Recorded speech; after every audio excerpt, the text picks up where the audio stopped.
Holler if you hear me, and welcome to tonight's edition of this week's edition of Saturday Night Naughty Time. It is the top of the hour, 8 p.m. Eastern, and we are here together because, well, it happens to be Valentine's Day, but let's give our own a little special kind of massacre to go on here tonight.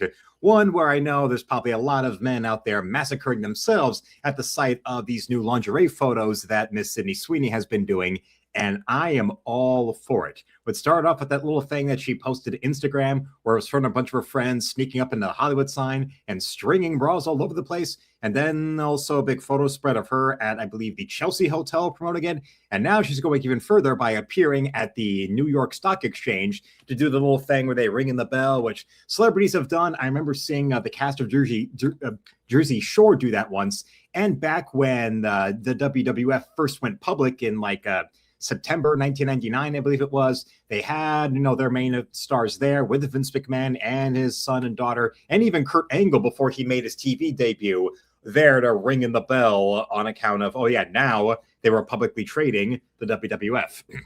Around the same time, they also had, the WWF New York open in Times Square, all that sort of stuff. And, well, I mean, hey, considering the amount of travel I'd like to do, up to New York City sometime in the future for something like maybe the New York Comic Con or what have you, I mean, I'll be all for it because that's one of the major ones to get to. And even in general, just being in the city and hawking my wares to one show or another, I mean, that would be the best thing. And by that, I mean one convention after another, because just go and Google Maps all of those stores in New York City and see if they want some of this.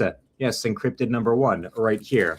And hello to Weatherman coming into the chat. Yes, Miss Sydney Sweeney, as much as everybody loves her breasts, she also does have a very sweet ass as well. She's like a white reverse Jennifer Lopez, where everybody focuses on her jugs, and they leave her beautiful ass, always secondary. Maybe the reason that, Miss Lopez dressed that way at the Grammys, presenting that award next to David Duchovny, was probably because she just wanted to go and get people to pay attention to the front of her body with that little thing. We all know what you're talking about. No, that one. Oh, yes. And if you don't think known sex addict David Duchovny saw that and then immediately was sprinting home to ride his wife like a Bronco or beat it raw in the nearest bathroom at that arena, then you truly do not quite know that much about the man. And we also have another big update today when it comes to the development of expanding the circulation of Encrypted, because now I told you all about the story of Liberty Comics. It's up down the road. I went in there on a lark because I already was going to go up to the local Walmart to recycle all the cans of kombucha because I had gone through multiple supplies of the kombucha cans, but the weather was too bad for me to be able to go up to Walmart and recycle them for change in my bike. But finally it was, and literally multiple packages worth of those cans I was riding up there within the bag. And on the way back, on a lark, I went into Liberty Comics, and it seems Saturdays is when the owner is there minding the store himself. So that's the best kind of thing to do, because a lot of the contacting that I was making to stores and all that was dealing with people who, they were like they were an employee or something. They weren't the owner, they weren't the manager. So it was a matter of either trying to get the owner to talk, or to go and get the owner to go and, all right, well, here's their email if you send them a PDF of the comic or whatever, and okay. But luckily, Liberty Comics today, the owner was there, and the owner, I showed him, here's 5 copies of what I made, and he seemed to be charmed by it and said, oh, yes, we'll stock it. He said, okay, it's a 50-50 deal on consignment, like with Barbarian Comics over in Maryland, which I shipped out their 5 copies they're getting earlier this morning, and also Chicago Comics as well onto, I believe, their package that came today to their store where they got 3 copies because that's the limit for consignment on new books that are, on unsolicited new books that they stock. And also from there, it was a matter of, they went, and now those 5 copies are up there on the shelf. They have a own little shelf right there at Liberty Comics for locals or local artists and all that, local talent. And the owner was telling me about, we got regulars who come in who are always interested in buying up the local books from the talent and all that, which, I mean, I'm all for. And, if one of those local talent wants to come in there and, buy up one, buy them up all, or then, go and wind up getting future issues with a subscription through the store, or if they're going to go and then say, they'll buy the next issue when it comes in on account of it being February, maintaining the book's bi-monthly schedule when it comes to these retailers that are coming in. I think the best thing to do would then to be, start delivering and shipping out these products, these copies of issue 2 in April. Well, now we are we're about 9 days short from when we're going to go to print with issue 2. So we still have that time where now, either you who did get your copy, go and you write your letters in and you write all that and you write your email responses and all that. They will be printed in the letter section in the back of issue 2, as well as now there's the list of subscribers to the comic and the list of participating retailers that have expanded. Since now, we now can officially say that we now have 8 stores officially carrying Encrypted. So that is good. That will be put in the back of issue 2. And yes, heaving chest and a nice peach butt, says Weatherman. And by that, he's referring to a little something that I should show you right here. That is, for those who enjoy the thumbnail, we've got her right here. Oh, yeah.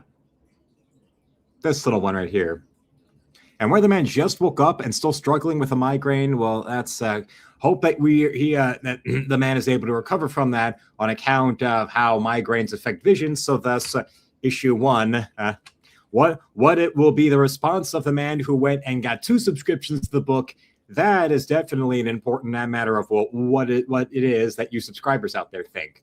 Luckily we have Nick came and praised, and he gave a response that's going to be in the back of issue 2. Of course, there's also responses coming in from other friends I've got down in Georgia, as well as people like Mark Daly and all that.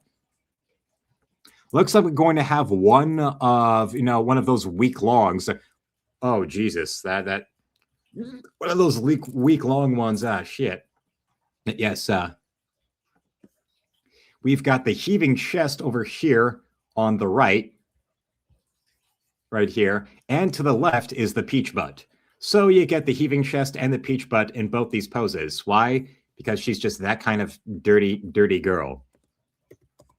What she's really doing is presenting just how much she is a dirty girl that needs to be cleaned.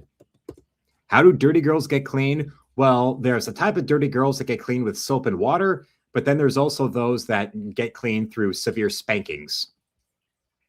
Like a really intense kind of spanking where they're actually crying. From things like what we see here. Yes, Slate. And of course, the social justice jagoffs of Slate, the headline under this picture is about, oh, it's for an obvious demographic. Oh, shut up, you jealous little bastards. And if you had the exact same line, but it was being modeled by Lizzo or some other overweight lesbian, you would be calling her an American hero, and don't you asswipes fucking deny it. Go back to pretending people actually liked seeing Bad Bunny perform at the Super Bowl halftime show.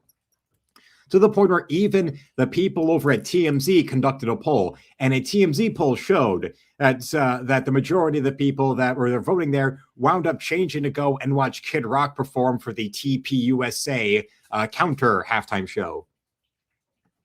And yes, she has nice legs too, especially after all the training for Christy Martin. Yes, that training for her portrayal of Christy Martin really paid off, but let's get a photo that shows that off. She likes to show them off. Does this count as her liking to show them off in a tight top? Much like Elizabeth Berkley in Showgirls. She likes having them in a nice dress or a tight top. But she doesn't like showing them at the Cheetah. Makes her feel like a whore. She's also promoting them through this Cosmopolitan spread right here. And considering this is the same magazine that not too long ago had an obese lady doing yoga with a headline saying this is healthy when no, it isn't. Now, guess what? They've got Sydney Sweeney, jugs aplenty, smiling. Like she's Pam Anderson in 1995. All right, here's one from our friends over at Yahoo. There's those, very, very nice. I would say it's nice. Nice. Victoria's Secrets, that they didn't get just famous for women wanting their underwear. Yes.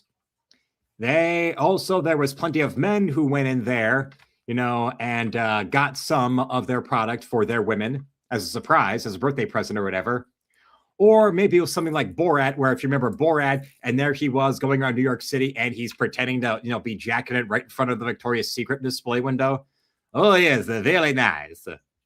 She's nice. The only thing motivating me to continue is the dream of holding Sydney in my arms and making romance explosion on her stomach.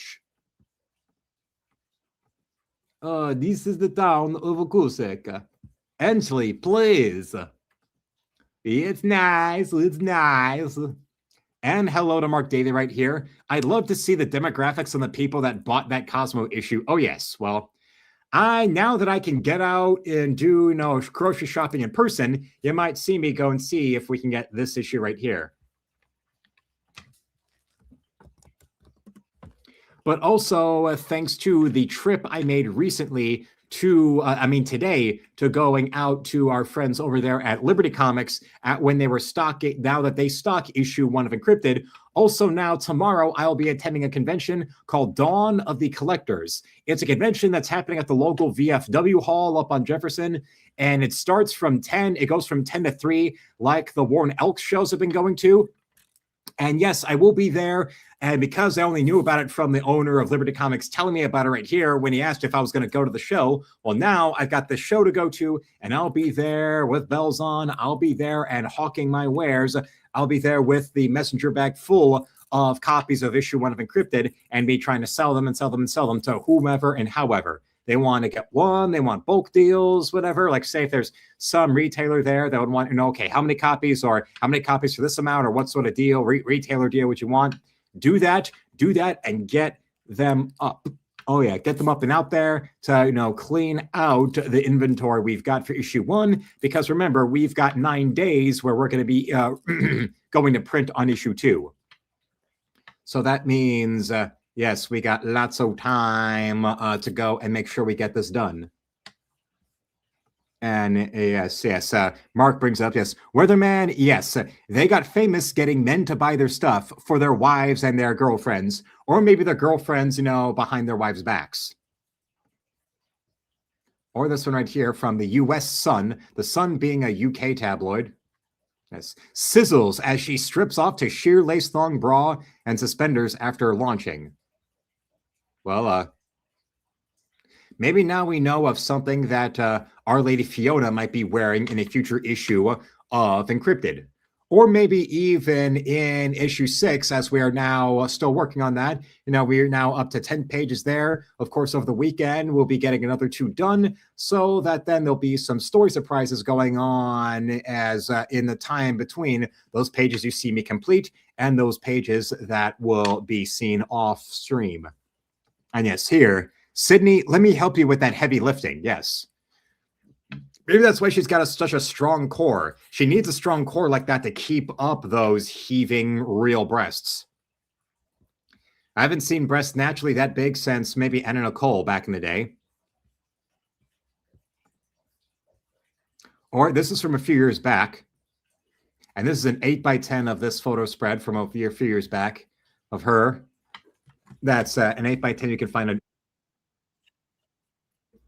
But hey, why not?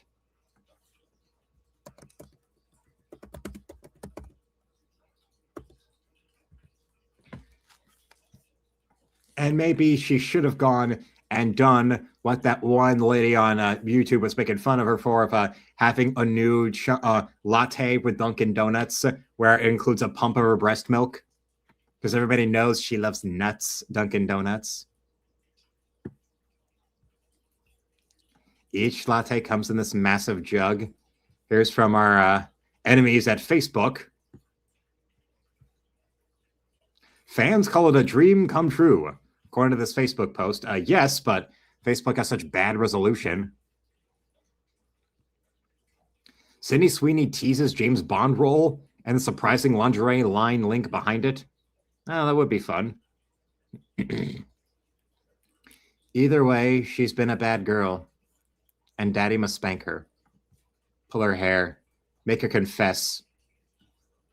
Be like be like a Soviet officer who's abducted her and is now going to try to torture her for government secrets, starting with putting jumper cables on her nipples and clitoris, and then go full power. I didn't tell you to stop. Why? Because she's dirty. How dirty girls get clean. Here, a simple virginal, yeah, there's a laugh, white. She's going back to Borat.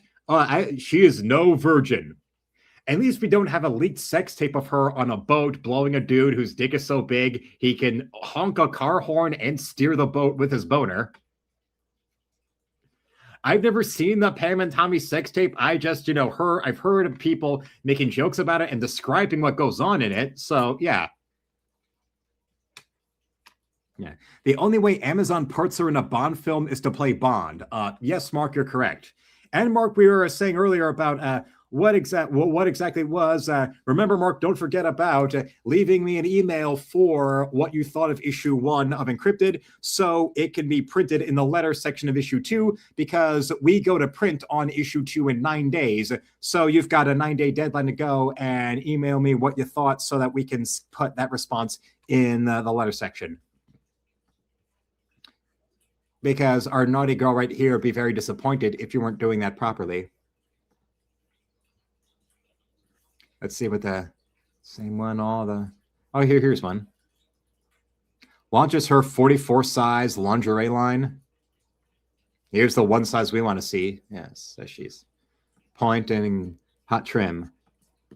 If Denise Richards can be a Bond girl, why isn't Sydney Sweeney? Well, because she pretty much single-handedly is in complete defiance of the social engineering leftist dogma that is going on in Hollywood, and most especially the James Bond franchise is definitely doubling down on that. That's why, as much as I want the classic Ian Fleming James Bond novels, now it's a matter of trying to find editions of them that aren't censored.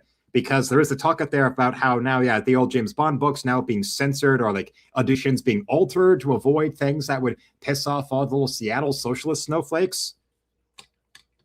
Like, the Casino Royale, the book revolving around somebody who was a French treasurer that's actually a Soviet operative. Yes. But Amazon's actual short list for Bond, yes, Timothy Chalamet, Cynthia Erivo, Dylan Mulvaney, or Ncuti Gatwa. Why? Because Amazon fucking hates you.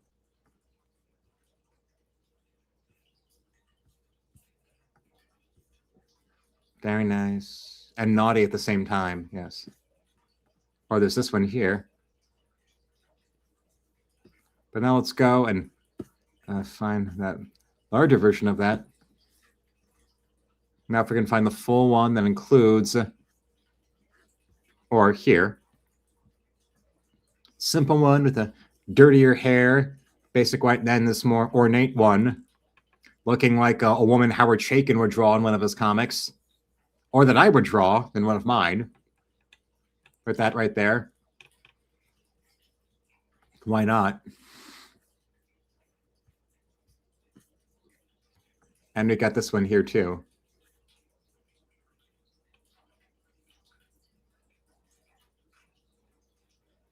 Oh, there we go. There we go. Whatever is the dogmatic bullshit. But here's why it lets Fuller busted. Oh God, shut up. There we go. Now let's get a little more in there. Right, let's see if we can find any video footage to show.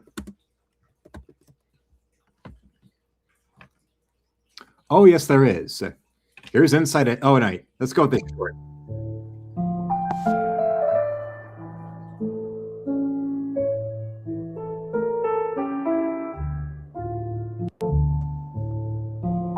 So, short, yes, but also very sweet.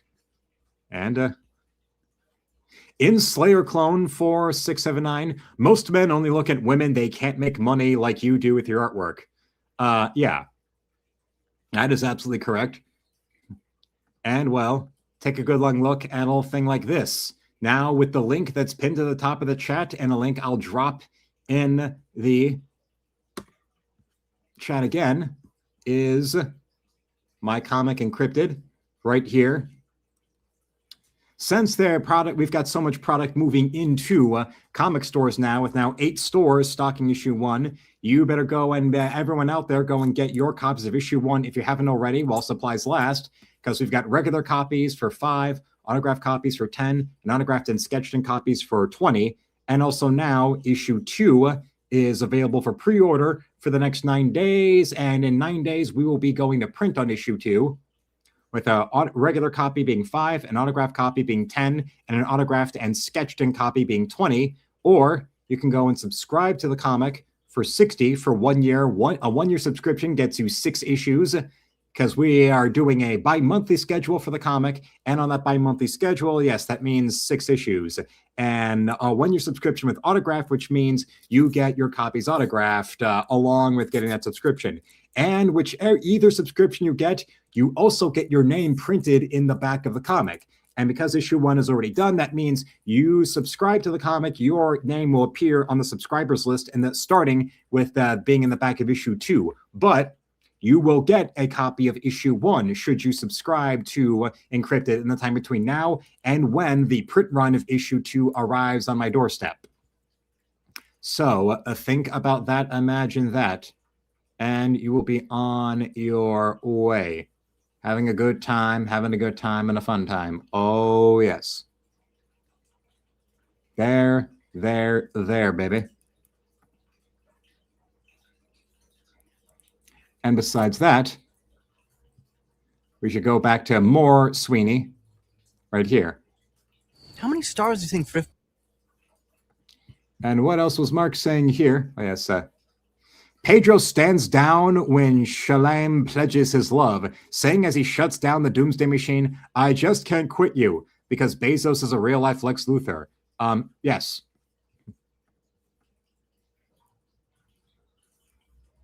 But with an excellent Sydney Sweeney versus Victoria's Secret. We are at my first ever Siren shoot. The blonde bombshell is launching her own line of lingerie called Siren. We are in London. It's our first romantic shoot ever.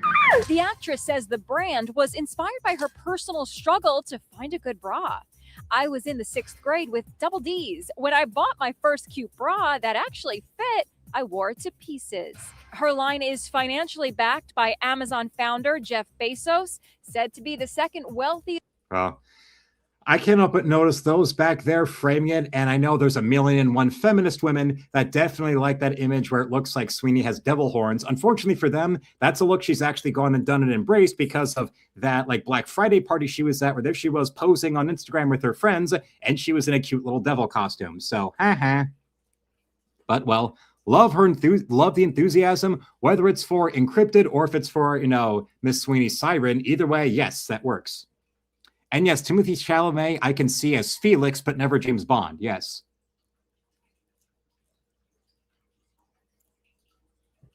Yeah, so I want you men in the live stream to start drawing women not looking. You will be rich. Well, I mean, it's what I've been doing. Yes, but the real devil, well, her right in this picture, not left, but that might depend on how your thing is framed. Your video might have flipped it backwards. I don't know. Man in the world.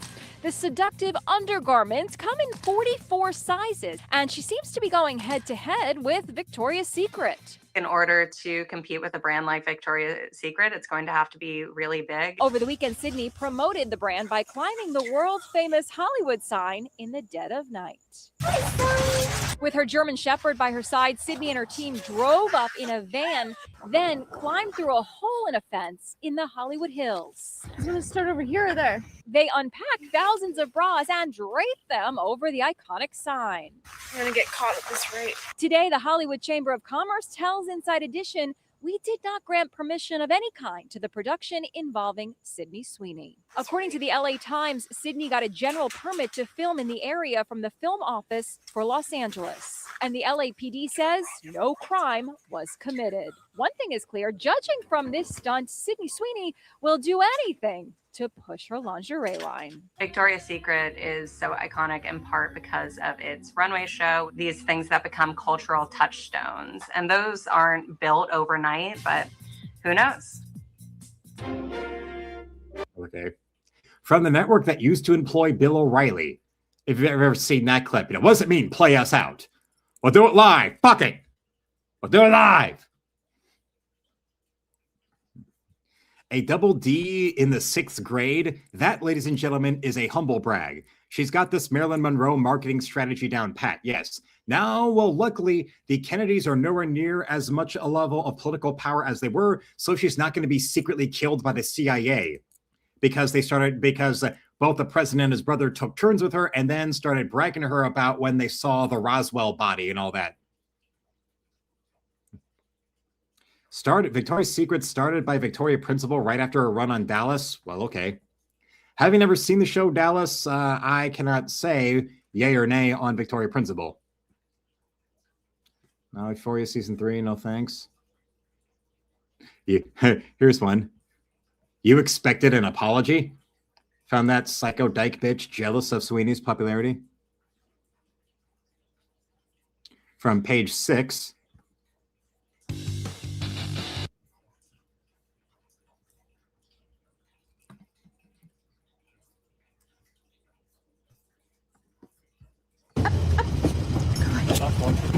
Got it. Right. Whoever's the shithead that did this, Sydney Sweeney being a pick-me girl, fuck you. This is promoting that same video. Yeah, we already saw this. Right. Well, in that case, let's get back to the photos right here. With the very, very, as I said, a dirty girl. Threads one of her.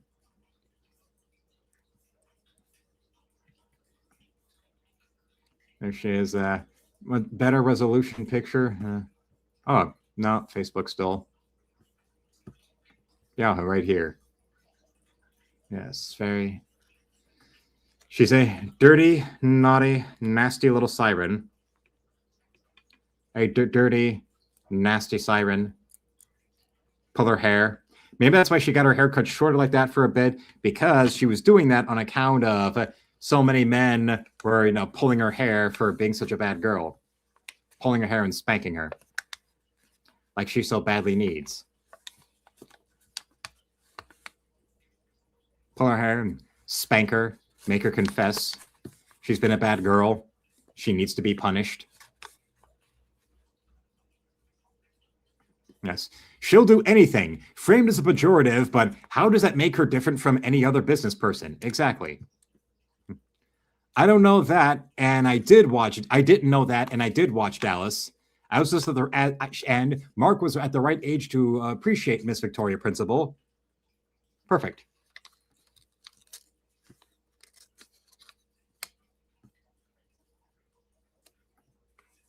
Here she is. Here she is going braless while debuting lingerie line.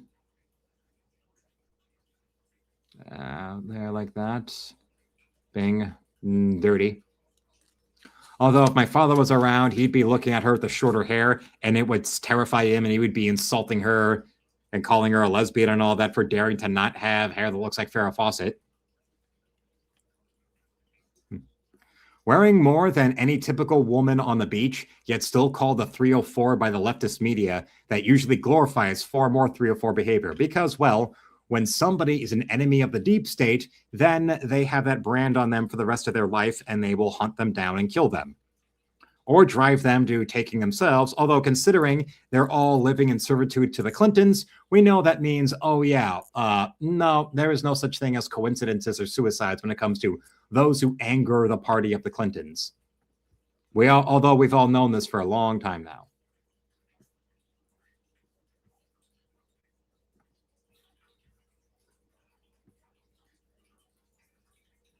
Just a little.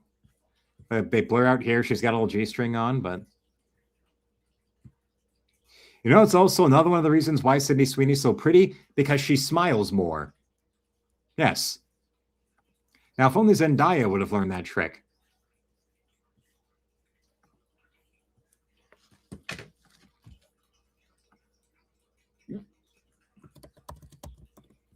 And if you like that, well, there was another video involving Sydney Sweeney right here. Activating my ultimate! My spicy! Someone! I just wanted to give you the opportunity to deal with a passive aggressive accusation disguised as a question. I just thought I might magnanimously bestow upon you the title of clanswoman. Do you the favor of calling you racist, I thought. I, Her Holiness Pope Catherine the First, wanted to bless you with the indulgence of allowing you to self-flagellate in front of me. Heads or tails? Call it. Call it. Heads or tails? Heads? If your career brought you here, of what use was it? The creators of... Exactly. And well, Mark brings up, Clintons are a long disposed of puppet. The real power behind the leftists is the globalists led by George Soros. Now his son, Alex. Oh yes, that little bastard too. Well, there are multiple references to someone named George throughout several issues of Encrypted, but it's just simply someone named George, and whoever the man's last name is, well, there's a lot of different figures who get mentioned by their first name, and I leave it up to you to figure out who it is I'm referring to. All the way as soon as issue 1 right here. Yes, this is the plastic sheeting that the copies come in. When they showed up and I unboxed them, they were 10 to one of these sleeves. Not the traditional kind of comic book bags and boards, but also just in general. Me, self-publishing 250 copies as a first-time creator, and yet I went with a much better looking product than the usual Marvel or DC monthlies out there. And I mean, I bet you just one-to-one, even the people there that are comic store owners would just through the feeling and the looking through it, would definitely agree with that. Compared to the Marvel slop, the DC slop. And considering that long time, little indie things that have been going, like Cave Woman by Bud Root, that stuff still gets stocked in stores. That's still going. There's still new Cave Woman comics being done. And it is printed on like rags, the kind of like ratty, cheapo newsprint shit that makes like 70s. If you get back issues of early Robert Crumb stuff, it has better printing conditions than the current year Cave Woman. Ouch. Weatherman says, Sydney Sweeney looks like she enjoys people looking at her. Not Zendaya, who looks like she's bored or giving you the stink eye. Between that and her melanin, now you know why modern Hollywood loves to push her so much, even though she's never been able to successfully lead anything big by herself. As much as Euphoria was pretty much engineered to try to artificially give her some great big dramatic leading lady status, it was Sydney Sweeney who actually earned a major status and was able to leverage that towards success. Yes, you're right. If Zendaya smiled once in a while, she could get away with being a stick figure. This right here has more curves than Zendaya. The shorts I've been doing the last few days where I'm spoofing Metal Gear Solid with this and my super lady toys over there like Enchantress and the Age of Apocalypse Phoenix, well... Somebody said that, yeah, our friend here does nowhere near as much of a nice ass as Solid Snake does. Well, I mean, if you do watch the gameplay and you don't really play the Metal Gear Solid games, you watch them because they're glorified movies. Yes, you do notice that Hideo Kojima does seem to like to put a lot of attention to detail, making sure that for you to see how much of a fine ass that Solid Snake has in those pants. Or as Weatherman says, amen. Exactly. Can I get an amen? And if you want to see more of Miss Sweeney being a bad girl, well, then you can look at the thumbnail right here and look at her as a filthy, filthy, naughty, nasty girl.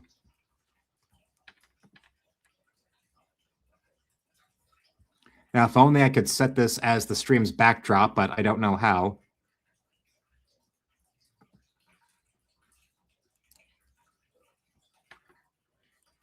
I'm very, very basic. I have a very basic level knowledge when it comes to handling StreamYard. Yes. Foghorn Leghorn on Zendaya. That girl reminds me of the highway between Fort Worth and Dallas. No curves. Yes. And why the journalist majors that make up the writing staff for Euphoria are quietly angry about Sydney Sweeney being the breakout success, considering her character was a blonde cheerleader trope that they pretended they were doing some sympathetic deconstruction of, when no, really, they were using her character to get revenge on all the girls that had popularity and friends that they didn't have in high school. Because those asocial feminist types are the type of girls to whom the only friends they had growing up were the characters in the movie Now and Then. Yes, Mark, don't get me wrong. I wouldn't kick Zendaya out of bed for eating crackers. Some extra carbs would be good for her. Yes. And let's look at some more of Miss Sweeney. Here with the high blood pressure and the messy hair. She makes it look good.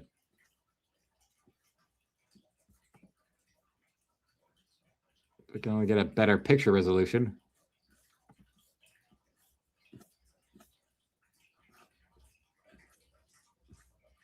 Oh, here's one. Oh, yes. News.com's from Australia. Very, very nice.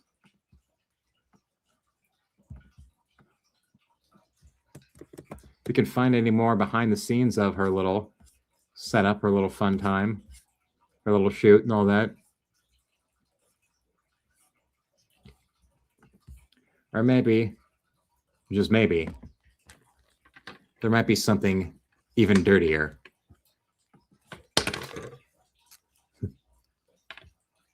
Yes.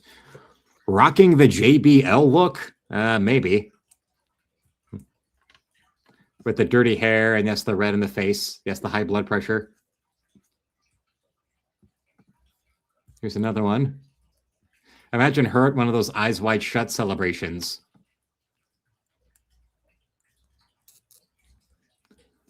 That would be very nice. Oh, dude. Come closer, yes.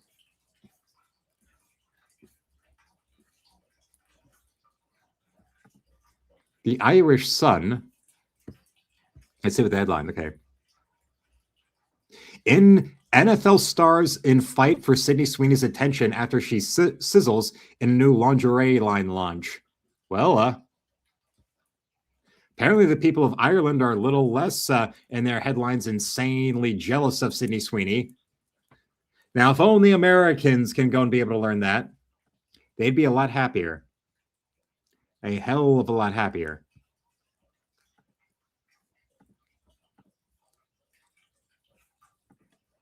And maybe also they wouldn't be so filthy.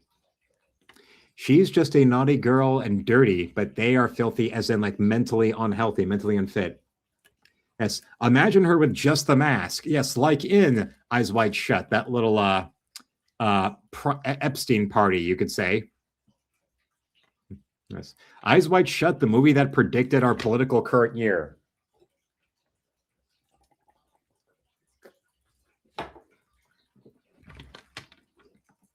As we now see if there's any more. Oh, here we go.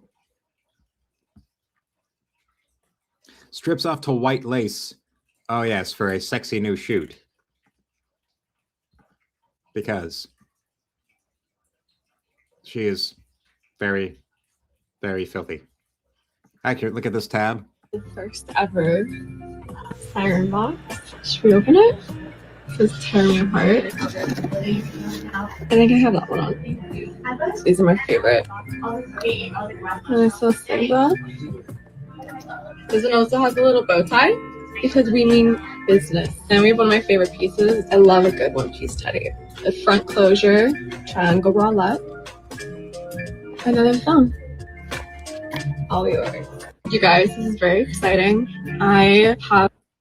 Is there any more? Or is that it? Yeah, it looks like it's it. But there's other things. Yes. And yes, Weatherman, if Sweeney did a version of Eyes Wide Shut, maybe 500 million sales, at least Blu-ray sales. Yes, for sure. Since unlike Nicole Kidman, she actually has an ass. Luckily, we can say this without pissing off Kim, because Kim's not in the stream, while bringing up that, yes, the pride of her home country, Nicole Kidman, always, had that long back. Although Mark clarifies that that wasn't an Epstein party. The girls in Eyes Wide Shut were all of age. Well, yeah, the ones we saw. But we can also show you a bit of this. Get past the Target ad first.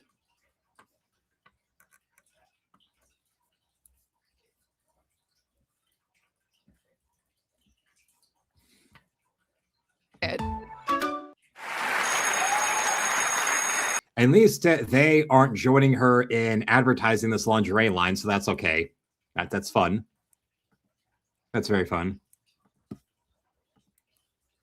So automatically, the things are off to a better start. The cheer squad was a disaster without you. We were trash without you. I know. So how was the game? Okay, we were losing bad, but then the coach subbed in a new player and he was fire. The other team complained, but there was no rules saying he couldn't play. I think this is the longest Saturday Night Live has gone in the last decade without screaming about Trump. He totally turned the game around. Everyone was on their feet cheering, and he was so cute. Seriously, this is some kind of a record for them in the past decade. Wait, there's a new star basketball player, and I'm not dating him? What's his name? Air Bud. He's a good dog. Even if he's not a retriever like Air Bud actually was in those movies, but okay. He was still a good dog. I love that dog. I don't know whose dog it is, but I love it. Look at a lot of her other social media posts out there over the years. She did also go and, have a lot of photos of her either at the beach or at pools or whatever with her dog. Even that little promotion she did for her lingerie line, where she was putting the bras all over the Hollywood sign, included her dog. We do know that there are those women out there who, get a little too comfortable with their dogs. It's a little, they get a little sexually graphic. I don't think, well, for all we know, maybe Sydney Sweeney would be someone that would be, for doing something like that.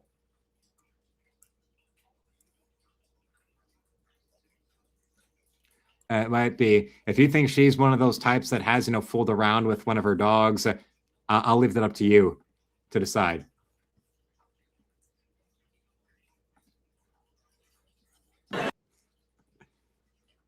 Well, they're hairy until you get to like 27, and then all the hair disappears from their head and goes across their chest.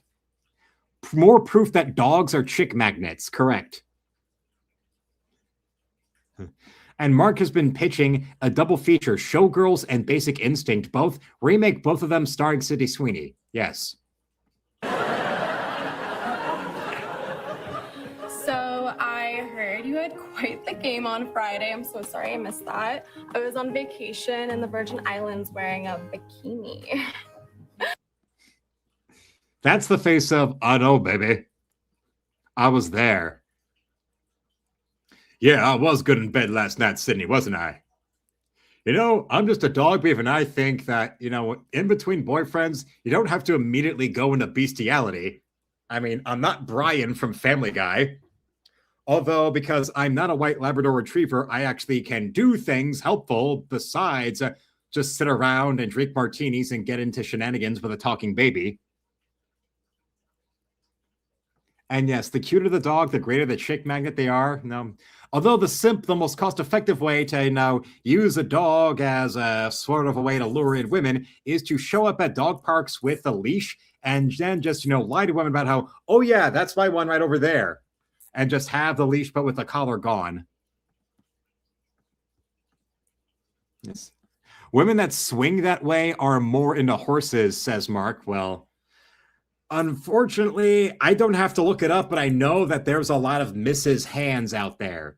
You know, the type of women that would definitely be the type of women that would defend Shank Uyghur and Vosh.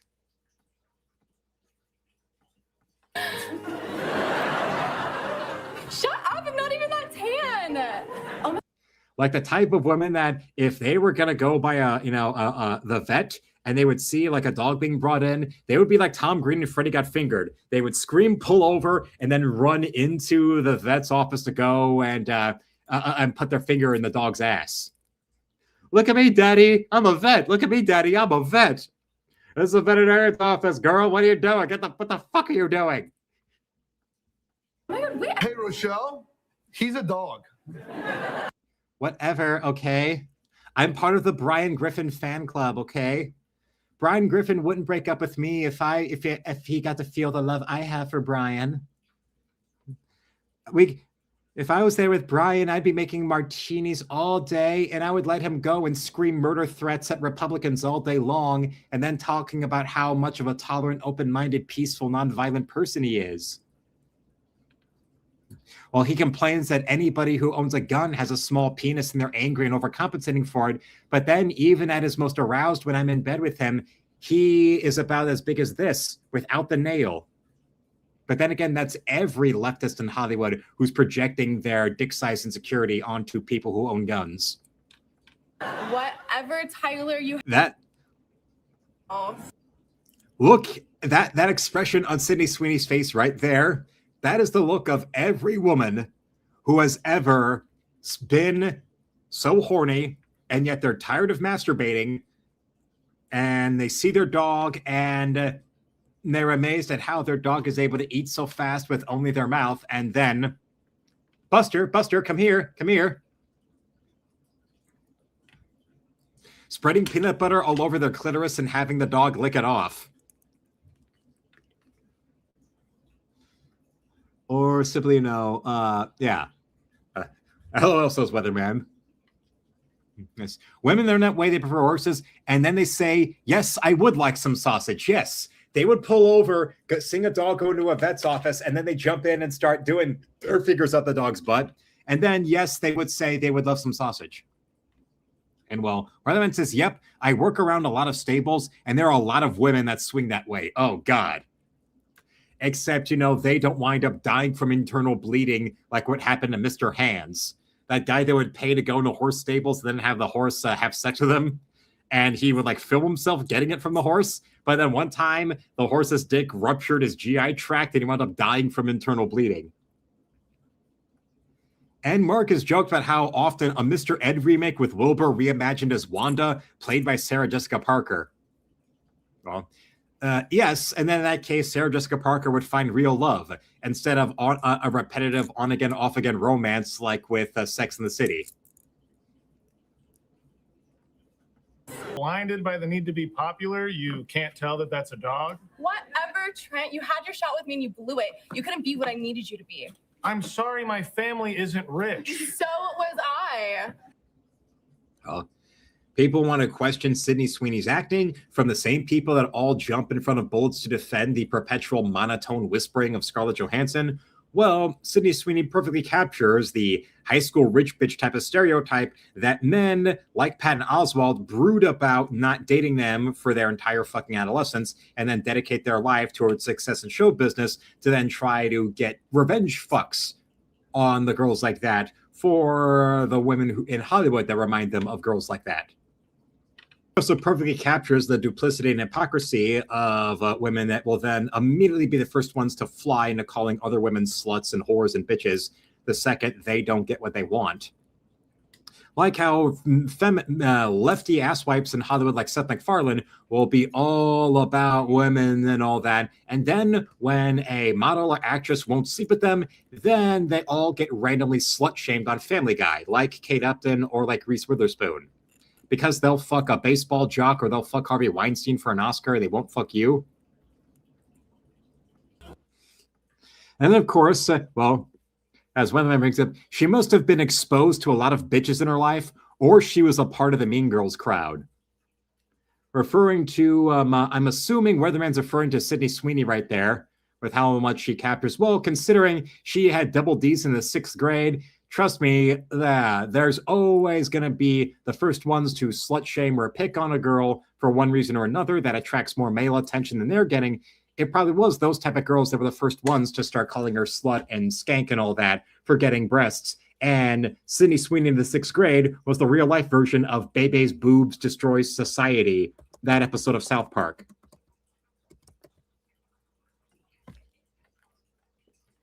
No, not that, Candace.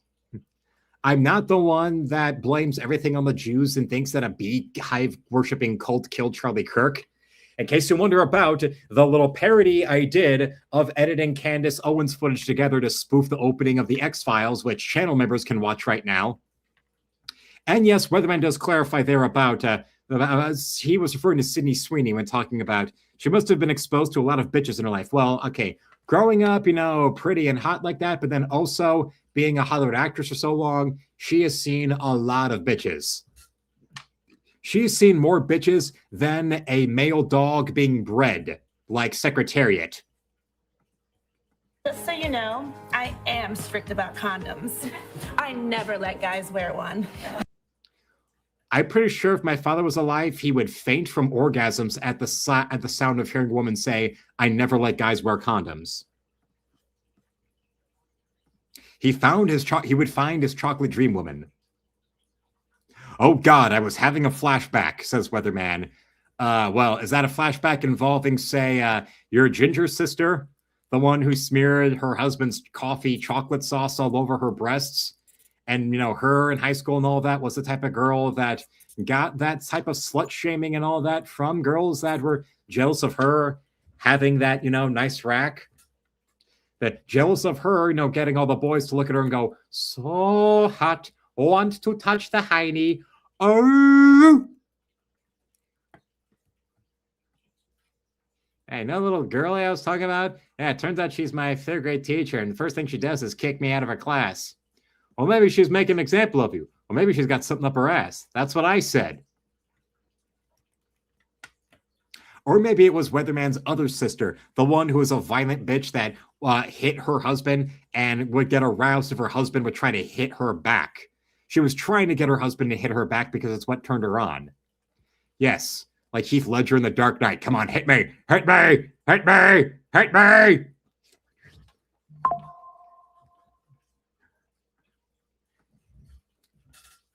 Oh no, Candace Owens. Oh, I'm sorry about that. Now, here is why this is somehow the fault of Israel, Mulder. There she'd be, giving anonymous calls to Agent Mulder, meeting in this parking lot or whatever, and there he is to meet her, and she's going, "I have information that would help you, Agent Mulder. It involves Israel." What?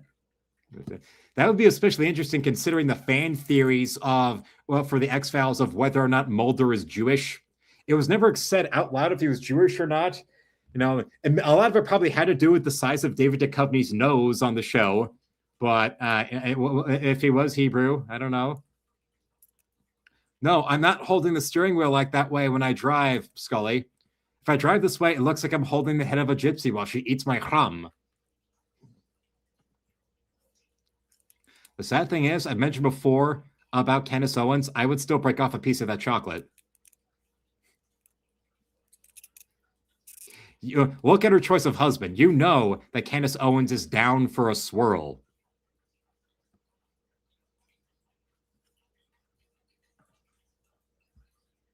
Here's a little bit of Miss Sweeney right there. That's nice. Or here's one. She loves that popcorn, doesn't she? Let the tongue out that way. Now what she has to do is get nachos from 7-Eleven with that weird melted liquid nacho sauce and do it where she's got the chip up and she's dripping the nacho cheese on her tongue like that. A tongue like that with the nacho sauce dripping down and then some smear all over her chest.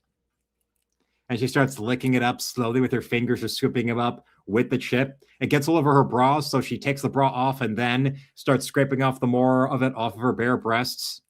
And then she goes and scrubs down the bra with some soap. Mark says, Luke, it's okay, so would I, referring to Candace Owens. AOC too, but in both cases, I'm sneaking out before she wakes up. Keep that bug-eyed crazy bitch AOC away from me. I don't get it. She is one of the whitest Latinas I've ever seen. And if this were a weeknight stream and we were bringing this up, Forever Lost would confirm this about, yeah, she's one of the whitest Latinas you'll ever see. She's got no ass.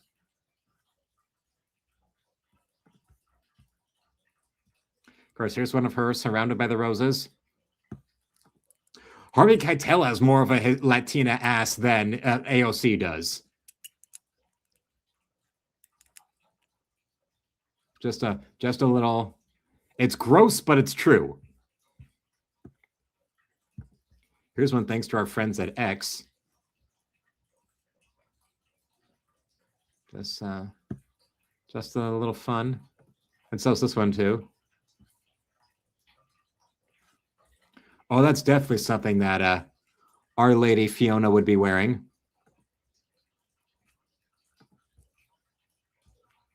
For sure. For sure. Yes. This is how people, this is how you get people back in the movie theaters. Yes. Weatherman brings up, how many times did David Duchovny had to be careful driving home from an X-Files shoot? I don't know, but maybe a lot. Especially dealing with Vancouver, because those people there can get crazy. Bad resolution. There we go, page 6. She likes to show the mouth.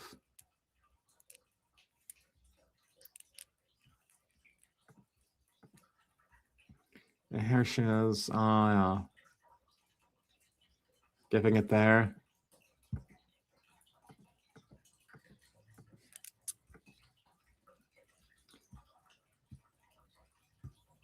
Oh, the virginal white silk, but trust me, she's no virgin. That's something we all can admit, yeah. Maybe not to the Pam Anderson sex tape levels, but still a little, a little something.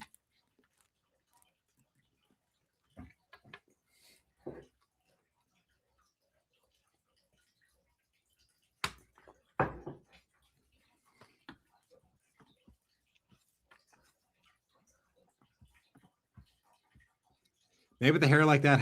What would you feel about Sydney Sweeney doing the Princess Leia hair buns? Would you like that?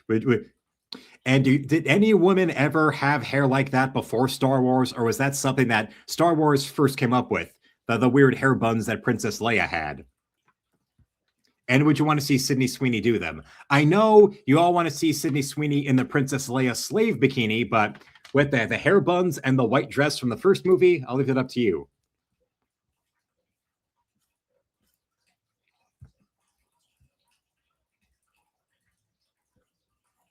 And of course, well, I know this is from that Variety event, but yeah.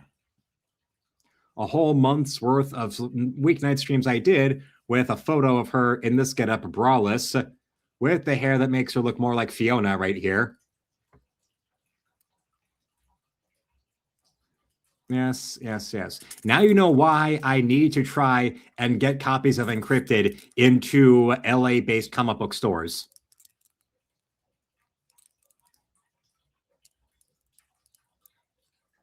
Absolutely, positively. We got to get them in them stores. If only because then getting Encrypted into LA-based stores might mean she might come across one of them. Either LA or San Francisco, New York City. Because we've already got now copies in Chicago, now here, but also now coming to Maryland. But now we need to also get them into some major comic shops in LA and in New York City, and maybe also down in Miami. RJ says, her best look. Yes, for sure. Yes, this is, everybody say hello to RJ, and yes, this is her best look. And Mark, he says, I think hair should be long and flowing on women, like Coco's little black dress never gets out of style. Maybe.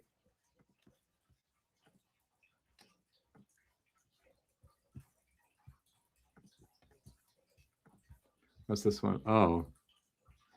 Sizzling second drop. Very, very fun. And dirty. Like I said, getting her clean. How does a dirty girl get clean?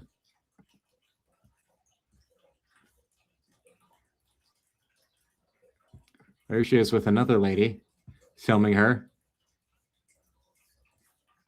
They're going to make their own little private porno.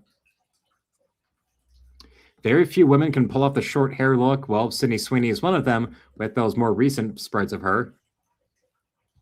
Considering how longer the hair is right here, either she's got some well-done extensions or something, or all this stuff promoting it was filmed before she cut her hair shorter. And well, here's Miss Sweeney right here to give you all a display of the sweet ass that that a weatherman was talking about earlier. Everybody loves her breasts, but then they almost pay little to no attention to her ass. She's like Jennifer Lopez in reverse. Or this one right here. Just a bad, bad girl.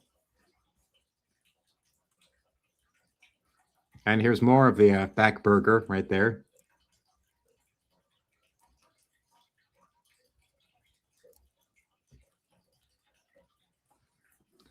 How does a woman get clean? Her man washes her a little bit at a time. Yes.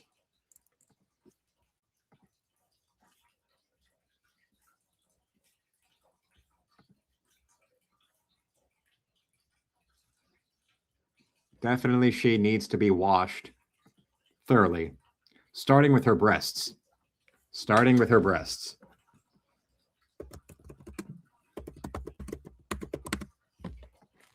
And if you want to see something similar with an actress of similarly huge titties, there's a little something I've got available from our friends over at the Jason Brandt's channel.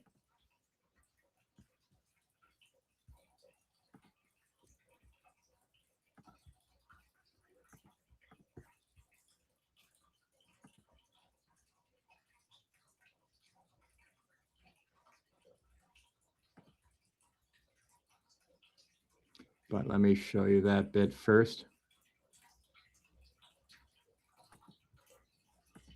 Now, here we go. Tell me you wouldn't want to see Sydney Sweeney in this scene from this movie. Oh, we got the best of the best watching. He's good for a 10-yard sprint. Oh, there we go. There, Anna Nicole Smith in the film To the Limit, enjoying the shower head. Yes, with Jason Brandt's wife judging you, glaring at you like this. Aaron! I will say, Anna Nicole Smith has the cleanest of anybody. Cleanest? She's washing them constantly. They're getting a lot of attention. They're dirt-free. You could eat off them. That first guy definitely was. Definitely did. In both movies. Oh my! Whoa! Wow. Okay. Oh! Yeah, right. Oh. Just a little bit right there. Now picture Sydney Sweeney in that shower and uncensored. And RJ says, I can see why those morons dislike Sydney. It's that she proves traditional beauty cannot be shamed away. Yeah, and Weatherman advises when it comes to cleaning a dirty girl, start with the back, Luke, then attack the front in a surprise attack. Okay. And Mark brings up, of course, time in the shower leads to time in the bed, which leads to sweet requiring time in the shower. A catch-22. That's the whole lather, rinse, repeat meme. Okay. Oh! Everything. Yeah. There was a... Wow. She cleaned her again. Yeah, there it is. There it is. Oh, okay. Oh, get in there. Get that leg. That's how we all shower, right? The leg is to counterbalance. Cleaning her boobs. Oh my God, we're still. Oh. Okay, but she didn't finish earlier, so she has to now. I literally think that's what she's doing. Whoa! Okay. Looks at the camera. Yes, she's very much Nana Nicole Smith, fully nude, using the shower head to masturbate. And for the men out there who have lived with women over the years, don't you hate it when your wife or girlfriend forgets to turn the shower head setting off of masturbate? Jesus Christ.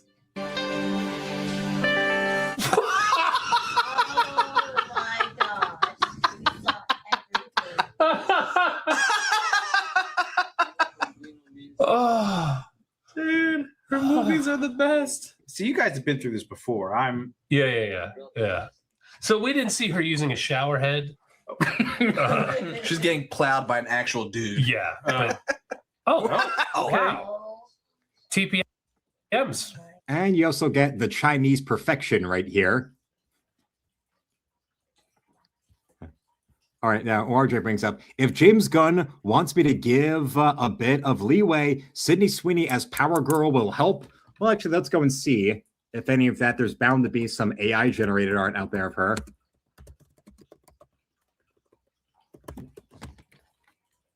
All right, we've got that.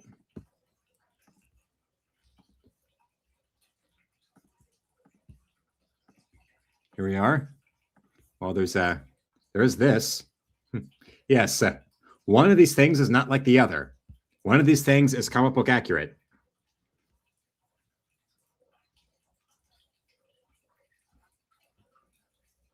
Well, here's one from our friends at Facebook.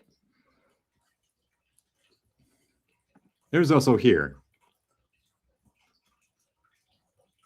Now, I know you all are loving this. You know what they say, eat Chinese, 2 hours later, you're hungry again.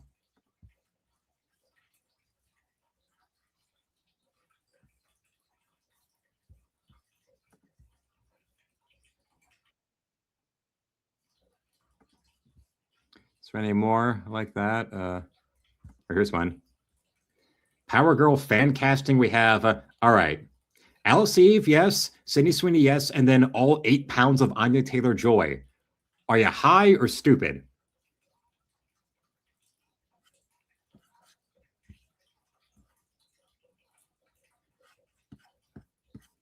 And the rest, well, we've got this fan trailer right here we can look at. Scroll away from this first.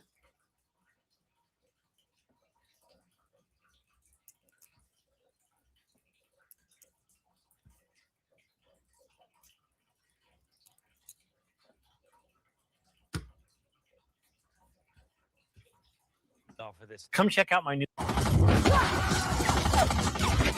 Exploring later, especially in Sun Planet like, but even if it does. Clickbait fuckers. Thought it was some kind of like AI fan trailer for a Power Girl movie, but no. But there is this look too that's, nicer.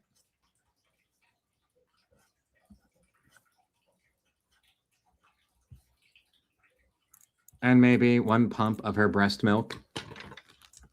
Maybe just 1 pump.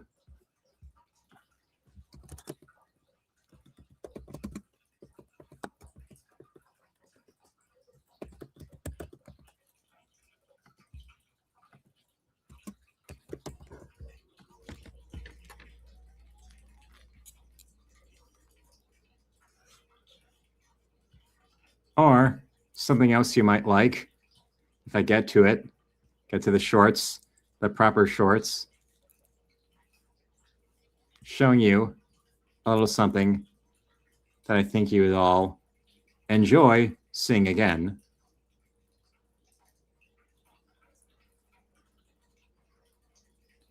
But first we gotta find where it is. And I know that you'd like it.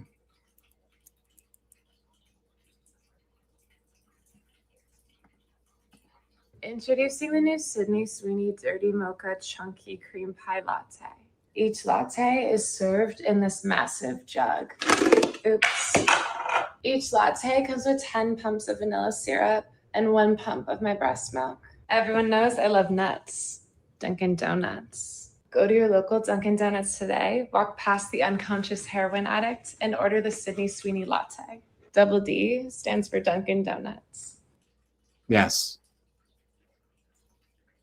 That is perfection. Now, if only she would go and do that Dunkin' Donuts deal for real. Well, any one of these women would be a better Supergirl than Millie Alcock? Well, yes.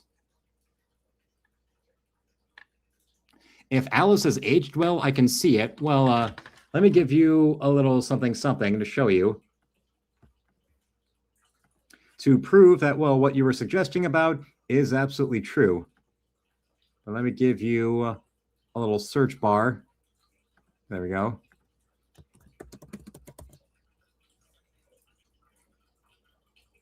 There we are. Now, oh, well, hello there to Kim Ryan out there on this day where, yes, we're doing all this, celebrating Sydney Sweeney and all that, but we're taking a little bit of a swerve to show a little other lady, but we still do have this right here for everybody. But for RJ's question, here was a recent Instagram post of Miss Alice Eve right there. The little leather right there, considering she's past 40 now and looks like this.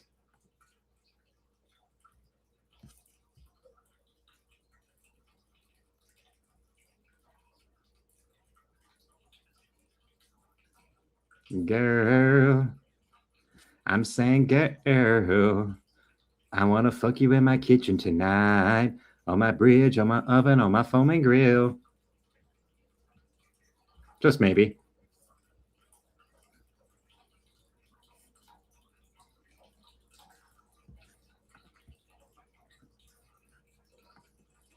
Showing a bit of tennis. Yes.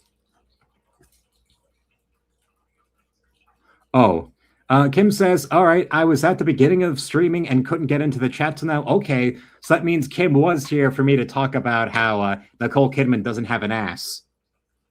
But either way, everybody say hello right there. Yes. And Weatherman brings up, Millie Alcock was chosen because she looked the closest to a college drunk girl. Yes. Basically, the only type of girls that men like James Gunn or Joss Whedon could get into bed back in high school or college. It was the girls that got so fucking shit hammered. Oh my God, I shouldn't have slept with that guy. James Gunn was that mistake.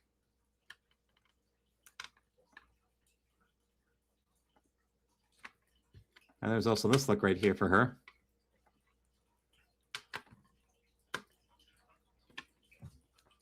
And if you like more of that, well then,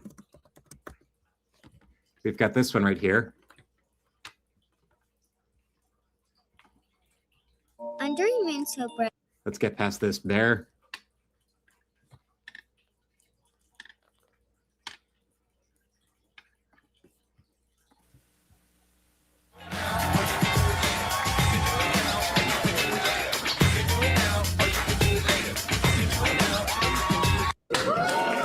The spectacular Alice Eve, everybody, Alice Eve.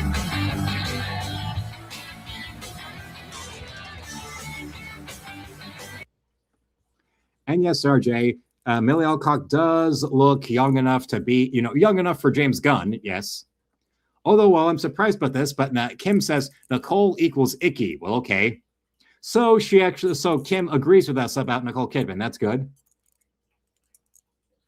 Gunn couldn't have picked a worse comic writer than Tom King to take advice from. Absolutely. And by the way, Kim believes that Sydney's breasts are real. As they are, yes. And so is Miss Alice Eve's jugs right here. And also, so are Fiona's. They're real.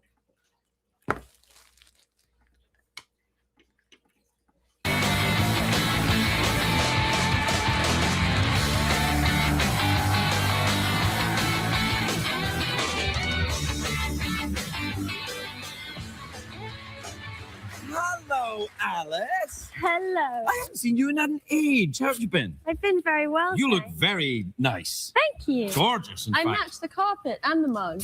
Well, no, you look better than all that stuff. You look great. And the donkey. That's not a donkey. Yes, it is. It's a horse, partially. It's not a horse, though, is it, Craig? No, it's not a real horse. No. It's a pretend horse. Donkey face. Just like this is a pretend show. This has all been put together so I could meet you because we're meant to be together. You're in Star Trek now, which means you'll be followed by a lot of people who will say that to you. We were meant to be together, Alice. And well, Kim wants everybody to know she's an A cup and very proud. Okay.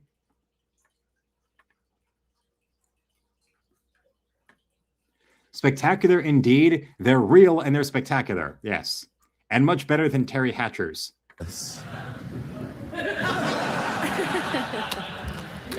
Look, there you are. There it is. Yeah, you're in That's actually not me, yeah. That's not you? No, that's... I thought that was you.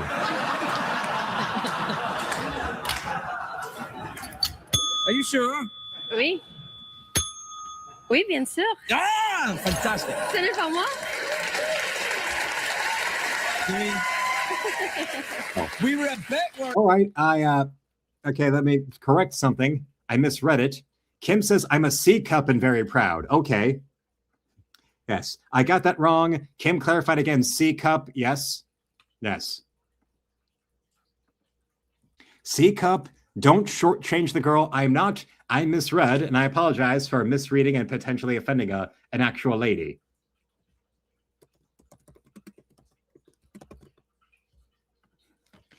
And I know just the right thing to show at a time like that.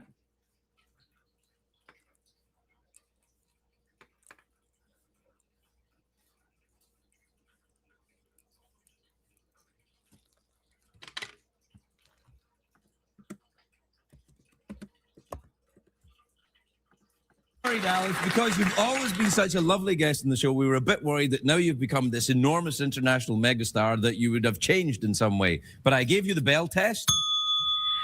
Monsieur. And? Ferguson. Yeah, you passed. You see, you continue to honor the show. I have to say, that's a very distracting dress. Sorry. It's all right. Actually, the dress is fine. I'm just having a very hard time. Is that a tattoo? Yeah, I've got a lot of them, yeah. I've got a lot of time. This goes all the way up, round, and whoa. Yeah. Go on, follow the snake. Go on, Alice, down there. Go on. What are you going to do? As a member of the non-tattooed community, I find tattoos fascinating. Really? Yeah. Are you interested in getting one? No. Really? Why? Why do you hate America? They are very closely linked to America. A lot of Americans have them. I don't dislike them. I just don't know if I want one on myself. No, you probably... Yeah, I mean, you're pretty good as you are, I have to be honest. Yeah. I just would regret it, I think. Well, regret's part of life. It is. Yeah, it's all right. Je ne regrette. Je ne regrette. And yes. I now have the clip about for the C cup phenomenon, that is Kim in the chat. Here's this little bit. Oh, she's the 35 and she's a C cup. Yes, this is a cartoon that exists. This cartoon is real. I'm not making this shit up. So how do you like them apples? Why? Why is she... Oh, I see. Maybe she... Well, there is some type of breeze, but it's happening in my pants. Angel, what a tight little piece of heaven you have. Around dressed like that? Yes. That is real. It is an anime called Golden Boy. Or as Kim simply says, what the fuck? That's 90% of anime. A Japanese thing they don't touch in public, okay?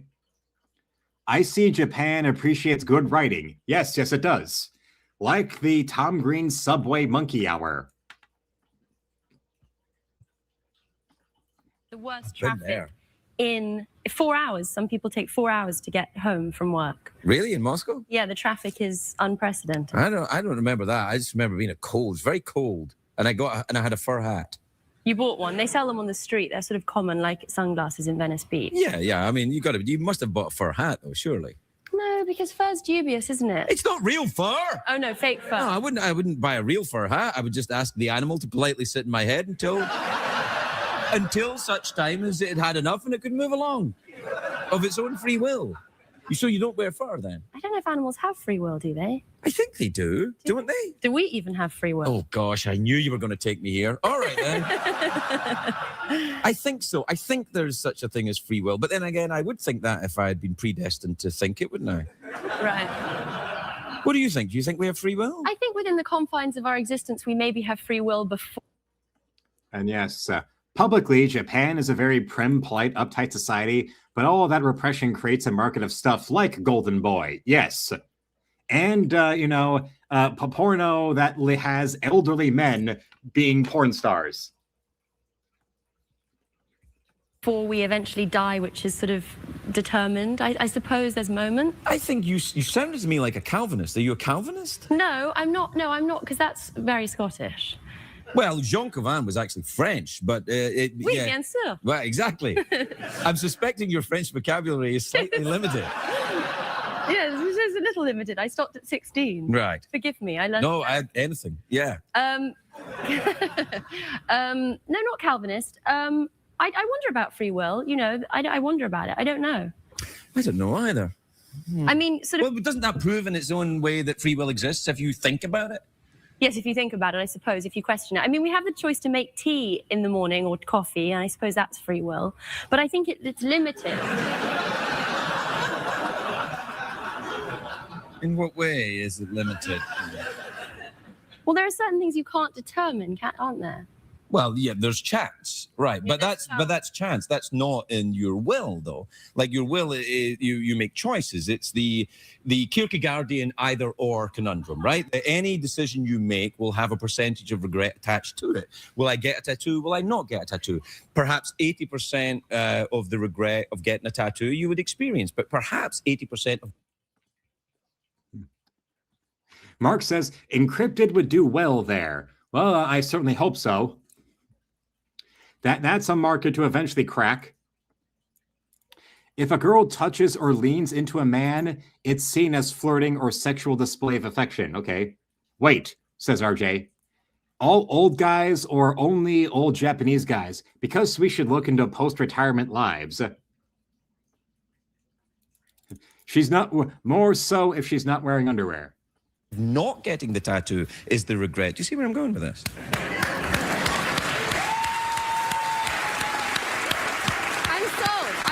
I'm sold. So what tattoo should I get? I don't know if you should get a tattoo. No, I'm going to get one now after that. Well, I don't know. I mean, I just find in my life there are many things that I regret not doing. Not the things that I did do. I think, oh, well, I probably shouldn't have done that, but what are you going to do? And move on, Yeah. Rarely do you regret an action. It's inaction. Right. In fact, I think the audience here rused the day when they came to this. Have you ever rued a day in particular, any day in particular? Not a day that has been something, as you say, part of my free will or something that I've had a part in deciding. The days that I rue are the days that, bad things happen that were out of my control. Right, but that's not a factor in whether there's free will or not. That's the universe and the chance that exists and with the chance that you're outside of, outside of you. So no, you're right. Free will does exist because otherwise, yes. So we agree then. No, I think you're right. I think we agree that free will exists. I think we agree that free will exists.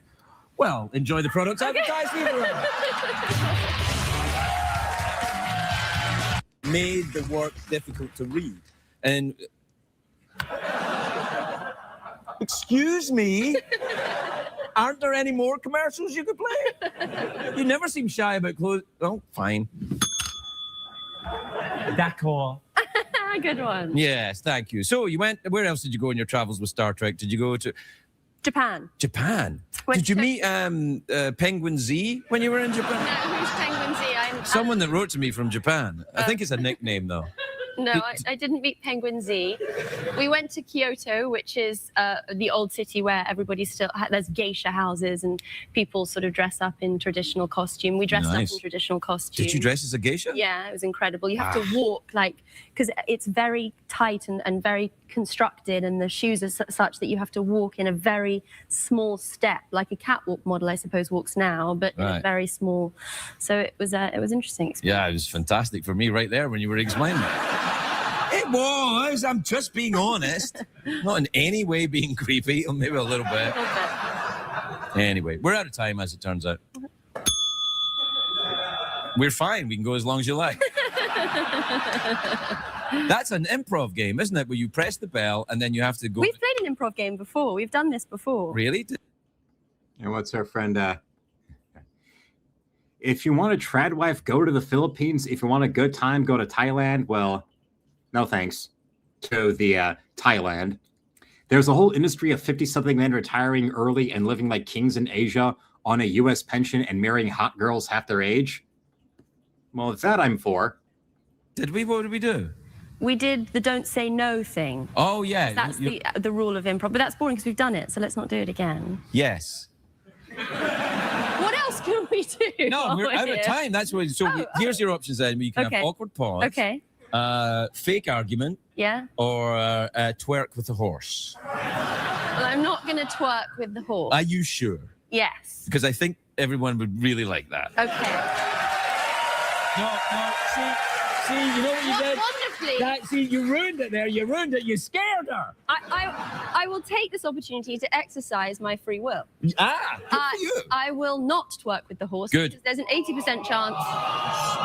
Hey, you're not at the prices, right? Shut up. There's an 80% chance that I will, in fact, regret it. Right. So let's have a fake argument. No. Why not? Because you come here looking like this and expect me to concentrate. That's why. I can't believe you would shout at a lady. Is this how you argue?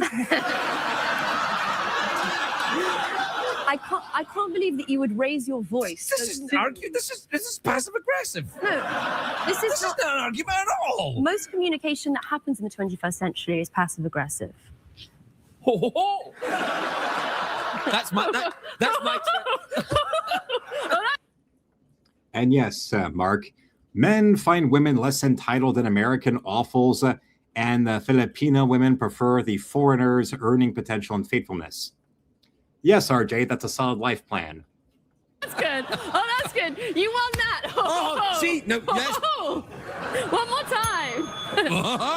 No, that's my trick. I turn to my person that supports me, who isn't there, and they agree with me. So when you say something, I look at them and go, and then I win because 2 against 1, and it's America and democracy. You didn't win.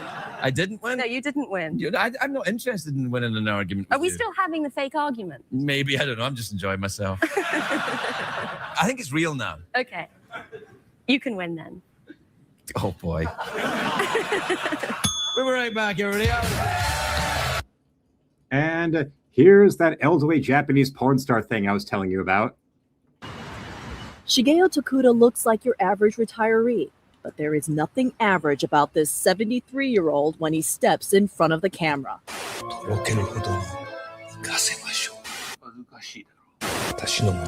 Shigeo Tokuda is a porn star.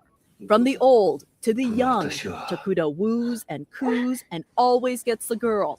With 200 porn movies under his belt, Tokuda, that's his porn name, is Japan's leading man in the genre of elderly porn.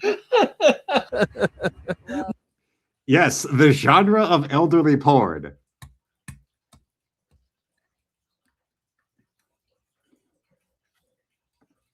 I'm just going to let you all linger on this being a genre, apparently. I mean, I know about the Japanese culture respecting their elders, but this might be a little too much. Oh, God. I retired and didn't have anything to do, says Tokuda, a former 9-to-5 travel agent. This is my second life. I don't know how long I can keep living, but I want to enjoy the rest of it. Tokuda says he's healthier now than he's been in years. So are sales of his DVDs. To be honest, I don't understand why people are buying these videos. Yes. When even the guy behind them was like, I do not understand why people are buying these videos. Why? I know about respecting your elders, but this is fucking ridiculous and gross. Please stop. Please stop. Diddle doodle diddle do, diddle doodle diddle do, diddle doodle diddle do. That's right, y'all, because I'm freaky for you. That's right. Say what? You say what? Think I got goat legs and no nuts? That's fine with me. And bigger on the street. Bah, bah, bah, bitch. Bah, bitch, I'm rich. Bah, bah. As Ruichi Kadawaki, president of Ruby Productions, which makes Takuta's movies. Ruby pioneered the elderly porn field by accident. It started producing adult movies with middle-aged stars, then older and older actors, and saw better and better sales. Ruby now specializes in elderly porn and is looking into selling its DVDs in retirement homes. And remember, this is a CNN report. CNN is reporting on this. And the porn industry in Los Angeles just called. They want to get in on this too. Director Gaiichi Kono says senior citizens are encouraged by Takuda and other elderly actors. In his generation, Takuda is a superstar, says Kono. He encourages older people to think, I can do this because that old man can do this. Japan has a higher percentage of people over the age of 65 than any other country in the world. Takuda says while his retirement may be unconventional, he hopes he's showing that seniors can continue to be active and vibrant. My friends say I'm lucky because I have a job where I'm valued, says Takuda. Many seniors get depressed because they don't have anything to do. They go crazy. Takuda's wife and daughter support his second career, but they don't want to know the details. Takuda hopes to work until he's 80 or even older, giving it his all, he says, until the end. Hyunghwa, CNN, Tokyo.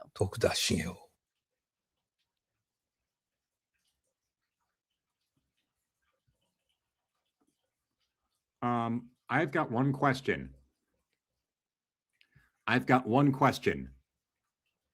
Why? Why, God, why? If I wind up throwing up on stream, don't be surprised. I might need bleach for my ears now, too. I'm going to need bleach for my eyes also, says Weatherman. Kim simply says, no, thank you. Kim also says, could be wrong. Isn't Japan the highest produced of real life-to-life children dolls? Maybe. In Japan, they have genres of porn that we've never even dreamed of. It was the Japanese that invented bukkake. Kim, it could be. They also have one of the world's worst fertility rates. Only China and Korea are worse. Then again, with how much soy is involved in the diets of those Asiatic countries with soy sauce and other soybeans and things like that, yeah, no wonder. To give old geezers hope. That's what he's doing. He's giving the elderly hope. Tokuda. Yes. Honestly, I do not know why these videos are so popular. That's a little something to think about. A little something to make you wonder what the fuck is up with the world. There's Jeff, definitely a weird ass world out there.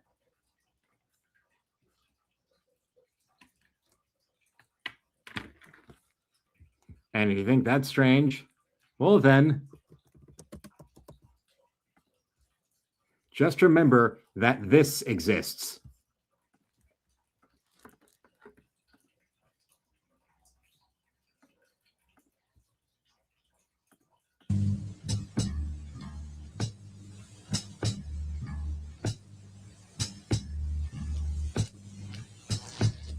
I'm sitting in Los Angeles jail, and the judge won't let me post my bail.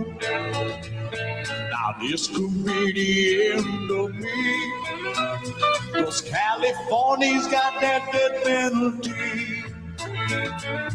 They call an electric shock, OJ, cook my behind like a chicken croquet. Ooh, they call an electric shock, OJ, toast my behind.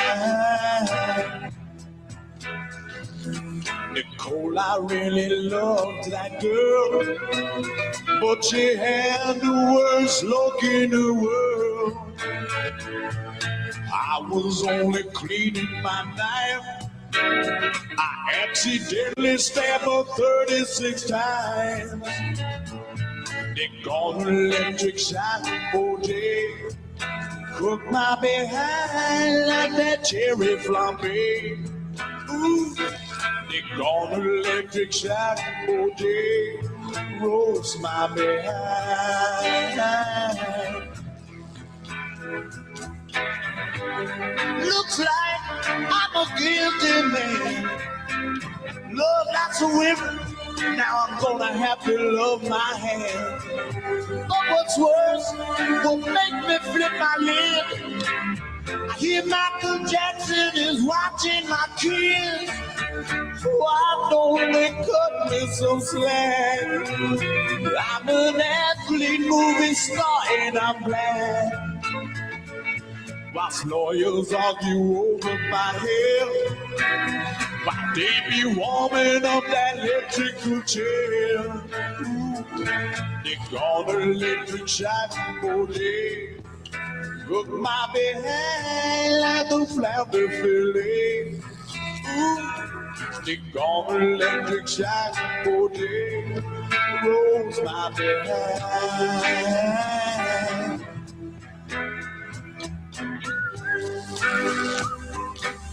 Whoa! Ow! Oh, I didn't do nothing. Oh, that hurts. Hurts. Give me a car. Get me the hell out of here. Ah! Woo! I wasn't even near there. Ah! Woo! Ah, my hair. Wait, my hair's curling. Woo! Ah! Why? Those electric shock, OJ.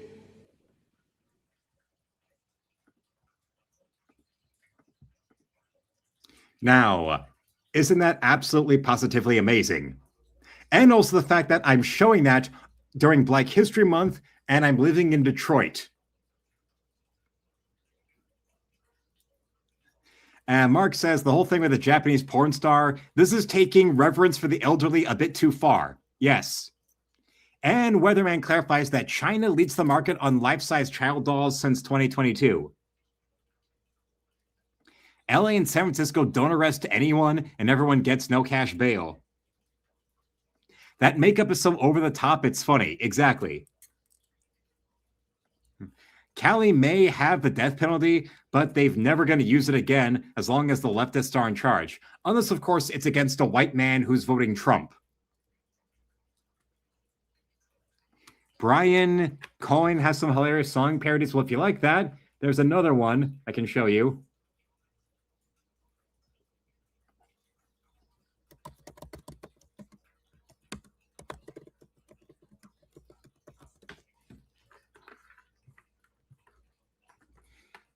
It involves Reverend Al. Reverend Al.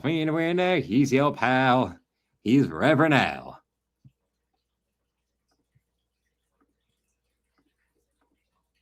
Recently, even after the shenanigans with him and the other soldiers. That's a lot of crap. No, look, brother, you have your time. That's a lot of crap.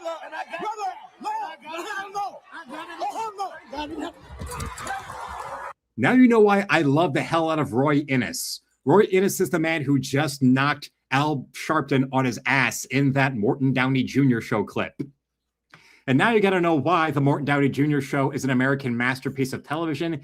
It's the show that perfected and originated what you then would see with Geraldo or with the likes of Jerry Springer.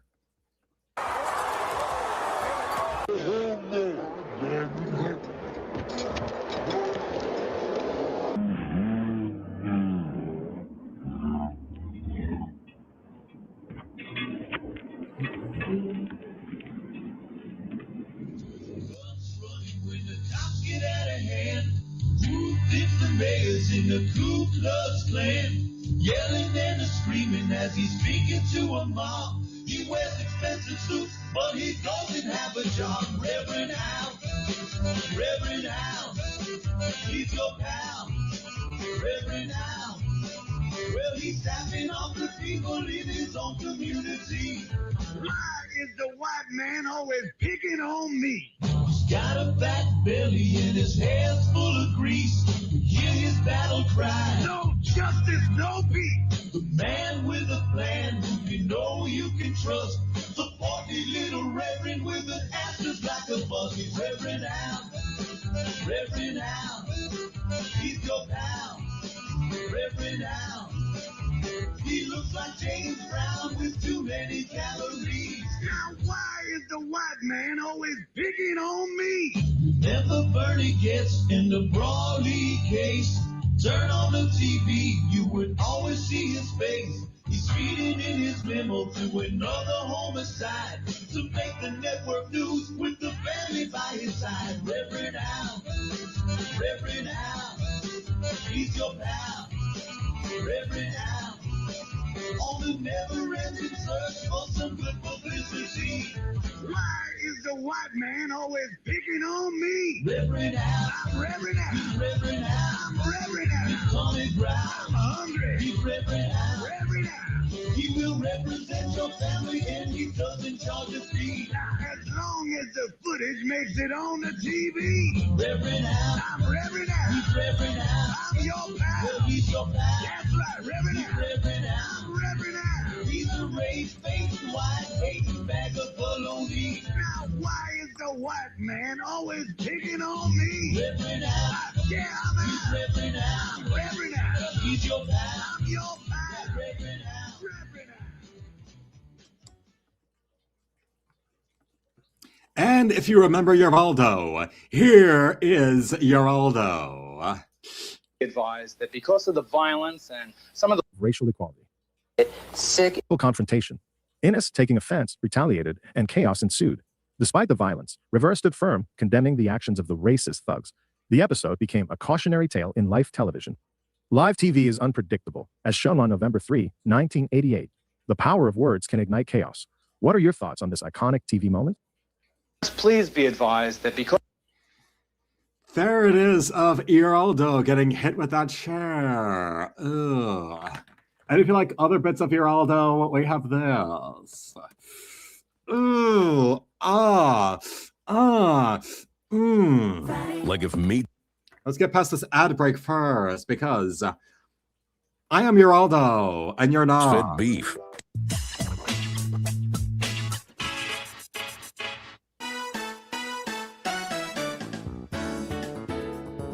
Hi, and welcome to the Geraldo Show.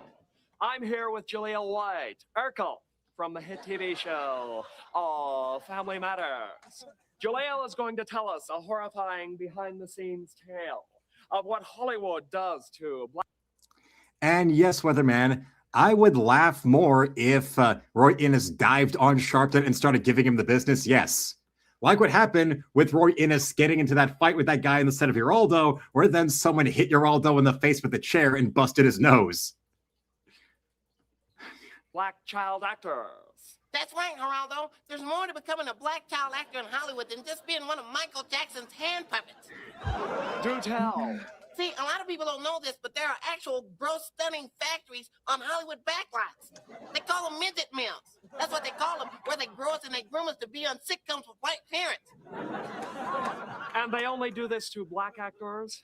How about Doogie Howser? When's the last time you watched this show, Geraldo? Last I saw Doogie, he could double for Larry Bird. Sweet kid.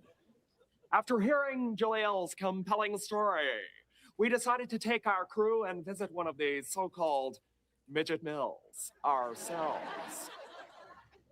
Gary Coleman, Emmanuel Lewis, and Rodney Allen Ripley were all a product of this one mill right here in the Fox lot in West Los Angeles. It's right over here, Geraldo. Folks, I'm pretty sure we're going to see something inside. Okay, boys, break it down. It's Emmy time. 1, 2, 3. Once inside, the squalor we saw was stupefying. Black child actors exploited, raised in boxes like Bill, only fed their rudimentary meals if they could successfully say the phrase, "What you talking about, Willis?" Son, I'm Geraldo Rivera. Speak to me. What you talking about, Willis? Geraldo, give me some cheese or some oats or something that's pitiful. I'm gonna cry. Could the horrors inside be even more insidious? If I wasn't such a stud, I'd be afraid to go on.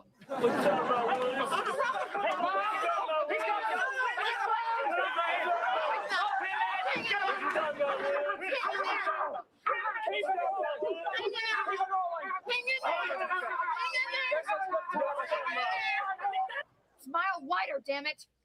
You're about as cute as Todd Bridges with a crack pipe. What you talking about, Willis? Louder. What you talking about, Willis? Cuter, damn it. And the white lady in this skit, besides her growing on to marry George Stephanopoulos, also I remember her in Office Space as the bitch girlfriend of the main guy. She's the one that takes him to the hypnotist that then leads to him not giving a shit about his job anymore and winds up breaking up with her. Yeah, that bitch. And make them a collie face. Meow! What you talking about, Willis? What you talking about, Willis? What you talking about, Willis? Then there was perhaps the greatest horror of all. What you talking about, Riz? What you talking about, Riz? Unbelievable. An entire black child actor raised inside a bottle of Yoo-hoo. Ladies and gentlemen, I am a lawyer, and this is not right. Erica, shall we set them free? But Geraldo, they'll never be able to survive in the real world. I could just cry about this. That's okay, Sam. I could use the rating. So join us tomorrow when my focus will be breaking down my female guests and making them cry, then groping them for my own twisted enjoyment. We'll see you next time. I'm Geraldo Rivera. Good night. Hey, what you talking about, Peg? It's only my nose. What you talking about? It's only my nose. What you talking about? Keep rolling. What you talking about? What you talking about? A strange use of a men's bathroom, indeed. What you're talking about, Willis?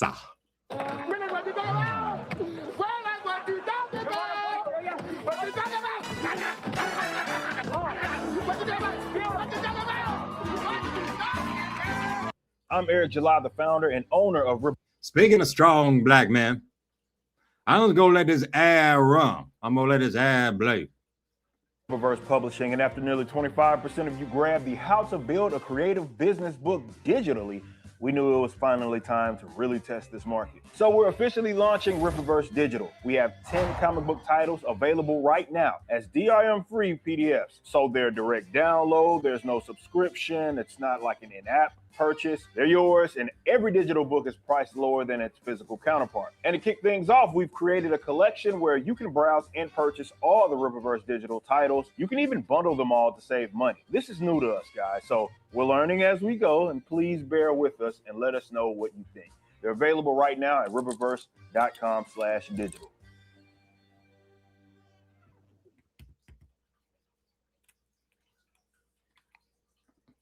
What you're talking about, Willis? Yes. No, enough of that. Enough of that. Oh. Ah. Ooh.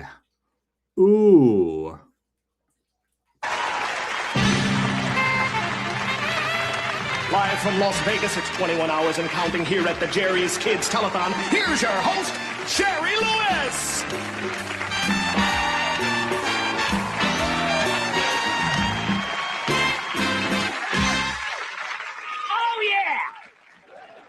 Oh, yeah.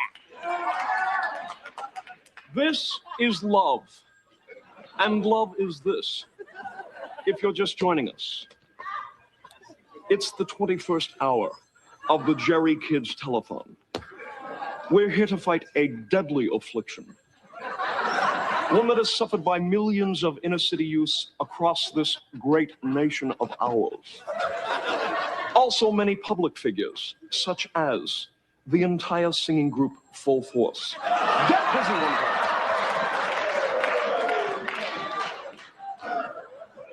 Say hello to one of Jerry's kids.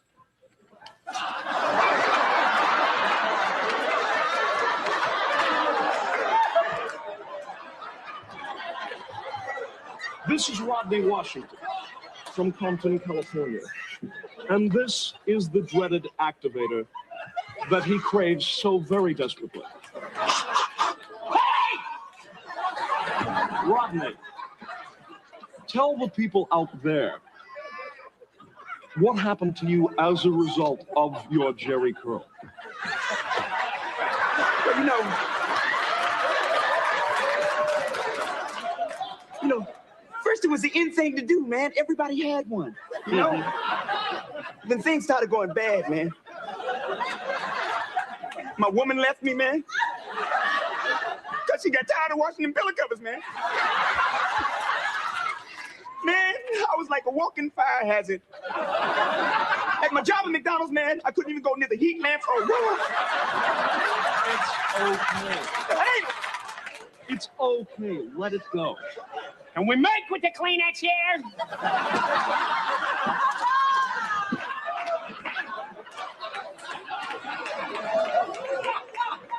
Okay, Rodney, give me the good stuff.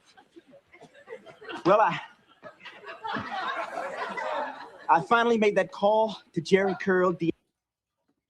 Now, Weatherman's saying, literal, I'm starving and need to go cook something. Well, all right, everybody wish Weatherman a good night and hope he has a good time on the way out because, well, remember, his support is helping with the channel as well as helping with Encrypted. And since he went and got his copies of issue 1 right there at last, so that means that that has been resolved. That means that now what's next is officially putting all full speed ahead on issue 2 and getting that printed in the next week. And everybody wishing him good night. Yes. Yes, yes. The activation center. Oh, yeah. Yeah. You know, the hardest thing I ever did, man, was staying away from that activator, man. My hand was just, I just needed that activator in my head. Oh, yeah. Yes, it was terrible, man. But I'm on my way back, man. Mm-hmm. Next week, I'm going to get a flat top. Oh, yeah. That's right. I see that party. Oh,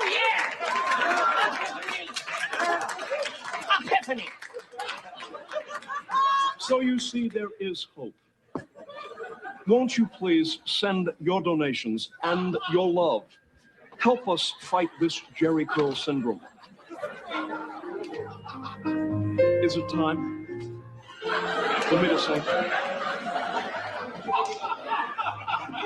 Unfortunately, this year we could not get clearance on Never Walk Alone. I was devastated. So I wrote my own song. I hope you like it. Get up and shower your head all clean. You're not going far with that crazy clean. Your head just looks like crap. Put that grease ball under attack. Put that grease ball under.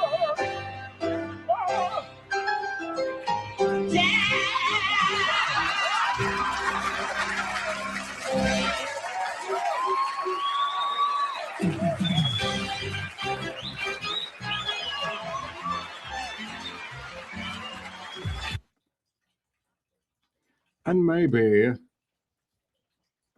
try a little bit of this.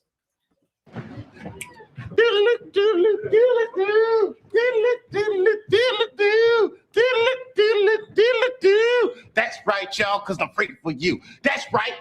So you say what?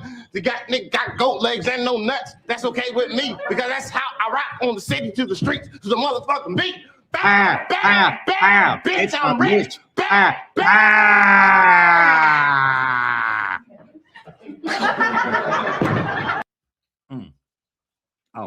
Oh, this pubic hair. Oh, this pubic hair.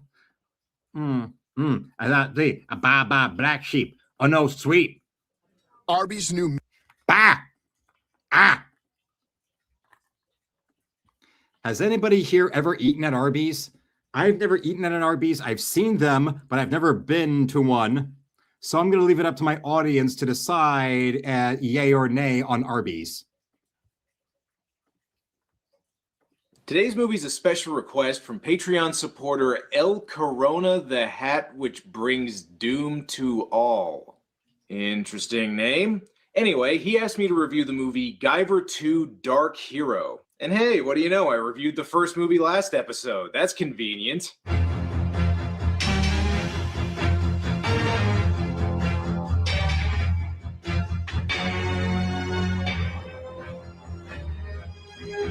In recent years, there's been a trend for movie series that started out R-rated to get sanitized over time and eventually switch over to a PG-13 rating to try and appeal to a bigger audience. And the results usually suck pretty bad. So it's refreshing to see a sequel that goes in the opposite direction and moves from a PG-13 to an R rating.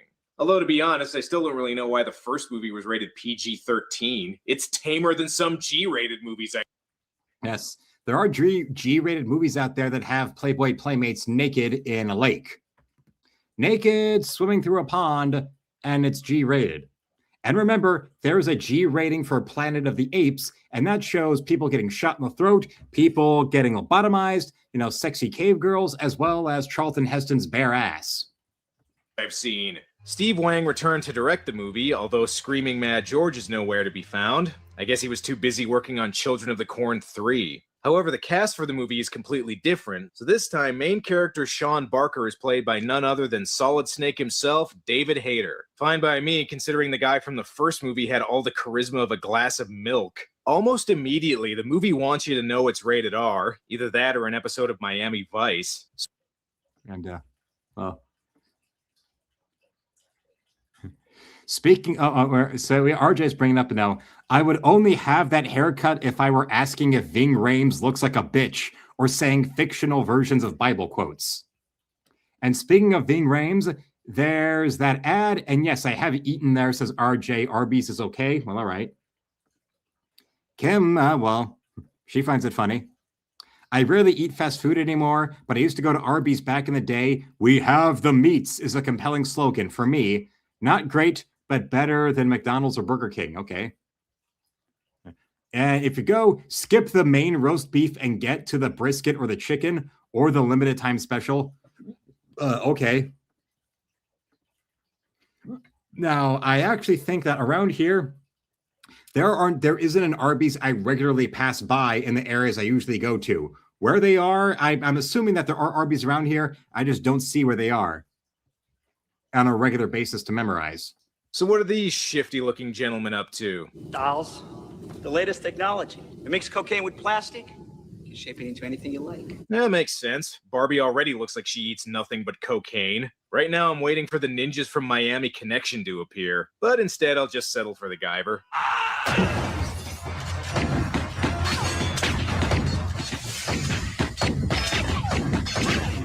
I don't know if they hit him, but they definitely made his entrance a lot more dramatic. And did somebody say R rating? Let the man go. Yeah, right.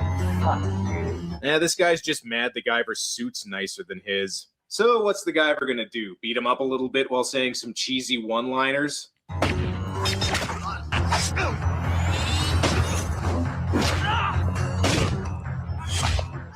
Oh! Shattered his ankle with a fucking kick to it. Ouch. Things I'd like to do to Mr. Girl for 200, Alex.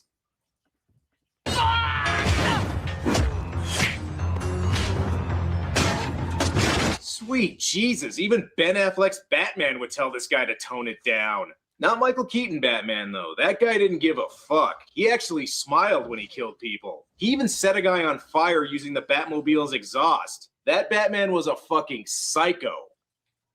A lot of people forget that. That was when they weren't making Batman movies that competed with Disney movies, so film school virgins weren't professionally hating them the way disingenuously like they do today. And as an aside, Marcus has lost 20 pounds, so maybe the lack of Arby's helps. And Miami Vice and the Miami Connection would have made a hilarious crossover. Yes, it would. It would be perfect. Oh, and the security guard ends up getting killed anyway, so great job there, Guyver. Well, that does it. Not only am I gonna kill you, I'm also gonna ruin your suit, asshole. Looks like Sean's made some improvements to the Guyver suit. Now he can make his own opening titles. Whoa, Les Claypool did the music for this? Man, I hope he plays My Name is Mud. And I know there's a Long Wang joke in there somewhere, but I just can't think of one right now. After a long night of killing people, Sean sees a news report about a supposed werewolf sighting, which can only mean those pesky zoonoids are back. It was a man, and then it was a thing. When asked to describe his attacker, Doug gave us this drawing, which he says is a copy of the painting found on the cave wall. Nice of that caveman to put his 5-year-old's doodle of Godzilla on the cave wall, but I don't know what this has to do with the zoonoids. This has got Sean so worried he's turning into 90s Johnny Depp. But the real revelation is that he... Yeah, when you look at David Hayter and you see what he looked like for the longest time in his career and all that, him and Vic Mignogna are both actors where I'm wondering, how did they wind up making their names as voice actors? Because they're generically good-looking enough to get careers, doing live-action stuff. But, I mean, hey, maybe there's such a thing as, the gender reversal of the actors who don't go and give female producers what they want, so they don't get to have the big film careers. It turns out both David Hayter and Vic Mignogna both were victims of the Kathleen Kennedy types where they, as men, wouldn't drop trowel for the women, so they didn't get careers, going on into big movie roles. And yes, Keaton's Batman was top-notch. And Kim wants everyone to know that Miami Vice is big down here in Australia, so, well, I've never actually seen Miami Vice, so that's something I should go and try to see where it's available to watch. Yes, that's a note for myself. Note to self, watch more Miami Vice.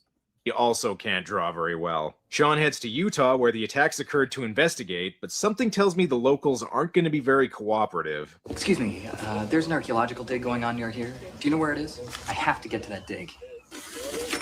Oh, no, nothing. We don't take kindly to archaeology enthusiasts around these parts. Maybe sexy librarian archaeologist here can help him out. You work at the dig? Maybe. I have to see it. I've been doing these for months. It took you months to draw that? I see it in my dreams and I put it down on paper. You've seen this? For those who love intrigue, thrift books. You've seen this? Yeah, on her fridge. She gives him a ride to the dig site where the cave paintings are located, along with something essential for any archaeological dig. Yes, it's weird not hearing a snake voice. Yeah, it's even stranger when you go back and when Captain America appeared on the Spider-Man cartoon, it was him doing the voice. Yeah, there's even like a little 40-second clip I found of his dialogue as Captain America in one of the Spider-Man cartoon episodes from the 90s. If you thought it was strange that Greg from the Brady Bunch movies was voicing Spider-Man on that show, imagine Captain America being voiced by Solid Snake. And when it comes to Mark losing 20 pounds, he says, all I'm doing is eliminating fast food and eating fruit instead of potato chips and only eating when hungry. It took since August to lose that 20, but hey, it's a lot better than, say, Ethan Van Sciver. I'll say that. Big, lots and lots of beer. Can't be making important discoveries sober, after all. I'm not really sure what they hope to learn from this cave, other than some cavemen got attacked by jellyfish and were possibly visited by Teletubbies. And you've already crashed their dig, so might as well introduce yourself. Sean, my father, Marcus Edwards. Judging by how he's dressed, I think he's actually looking for gold in there. And I think Tubbs is a little pissed that Sean killed Crockett earlier. Later, while Sean and Corey are having a Dawson's Creek moment, the brother of the guy killed earlier goes looking for the dirty werewolf that done killed his brother. You think maybe we could do this when there's a little more light? Why? Place looks pretty well lit to me. Pretty soon, though, they're attacked by the zoonoid version of Rocksteady. Good thing Sean's nearby so he can also not save this guy. And is it me, or does this thing kind of sound like a kitty cat? Oh, look, Sean actually managed to save somebody. Where did you come from? I destroyed all of you. No, you didn't. Jimmy Walker's monster was alive at the end of the last movie. I still haven't forgiven you for that, by the way. All right, time for the battle to see who wins the cosplay competition. Pro tip, sexiest always win. Yes, sexiest does always win. That's some of the convention goers, even in the wake of all the stupid social justice crap being forced into mainstream entertainment. But you go to those big conventions and still it's ladies like these that win those contests. And what do you know? Turns out you can just have a superhero monster fight scene and not have it interrupted by a bunch of goofy bullshit. Who'da thunk it?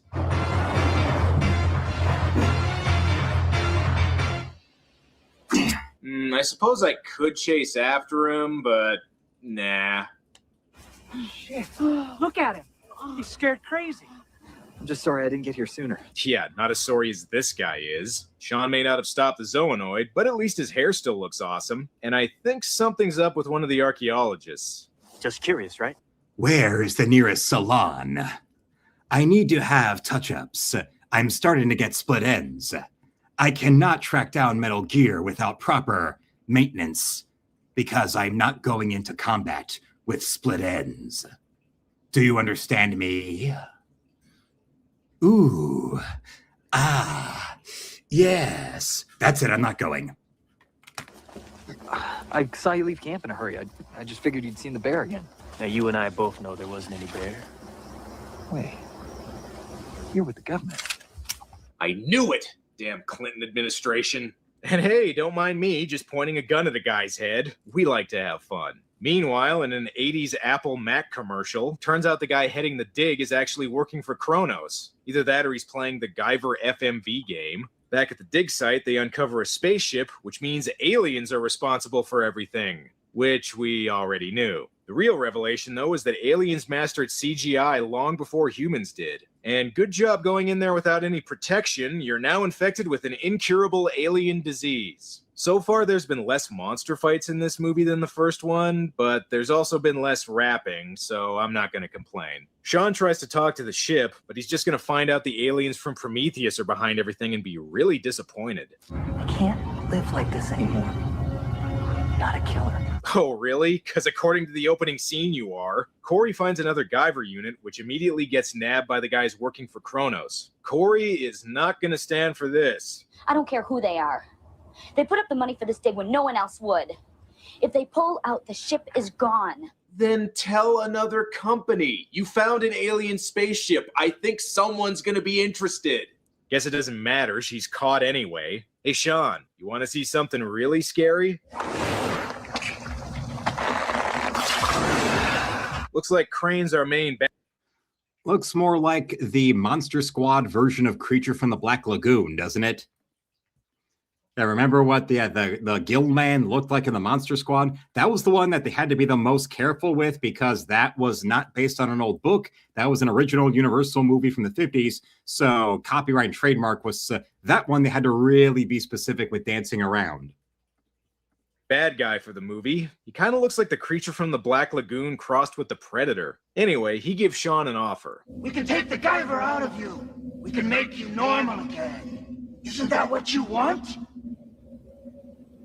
I don't know. You don't know? You can turn into a superhero whenever you want. What's the big deal? You're killers. And so are you. No. It's the one that kills, not me. There's no right part in murder. Not ever. Sean's not going to let the Zoonoids get away with this. Snake?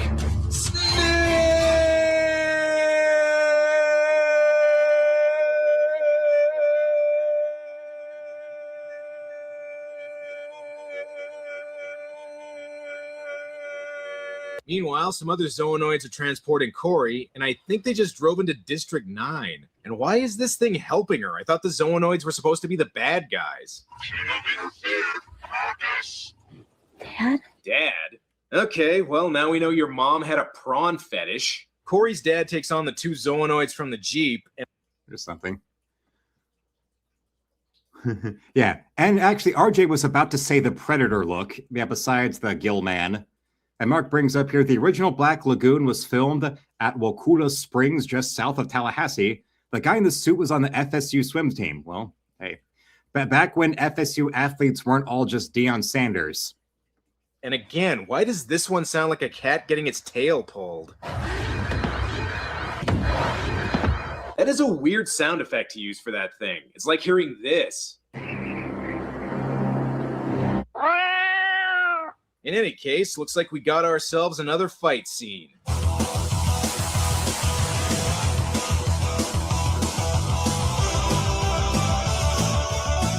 Let's see here. RJ says his favorite version of that game over meme was McBain on The Simpsons yelling, Mendoza! McBain to base. under attack by Komi Nazis.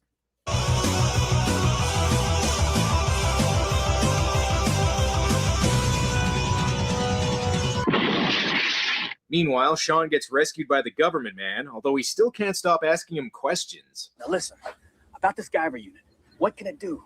It makes you really good at karate. That's about it. Corey, I'm gonna get it. No, it's too late. I can't let you go. Now look, this girl. Yeah, fuck you for rescuing me. Well, it turns out I was wrong about the Guyver. It also gives you super Roadrunner powers. Sean goes to rescue Corey, and come on, movie. You mean you're just gonna show me guys in monster suits fighting? How am I possibly supposed to enjoy this unless one of them starts rapping into a toilet seat? Time for Sean to show off the Guyver's awesome moves. Hi, Kiva! The power to save lives is within you. Donate plasma and get paid for your time. Hi, Dival.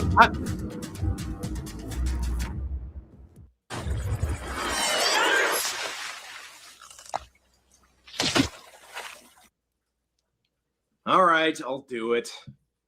Or, yes, Jameis Winston, the moron that robbed a Publix of crabs. He got caught trying to steal crabs from Publix. This movie's really earning that R rating. The monster even coughs up red wine. That's an adult beverage, you know.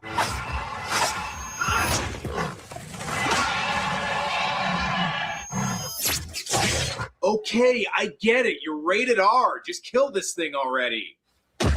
Geez, good thing he hasn't seen Corey's dad yet.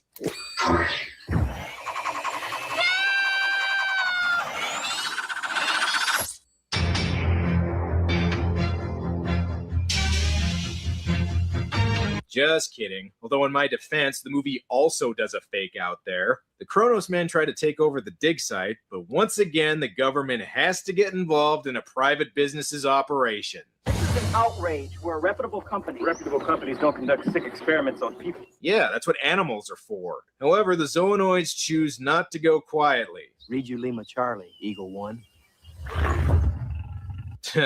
There's the look of a man who just realized this movie's rated R.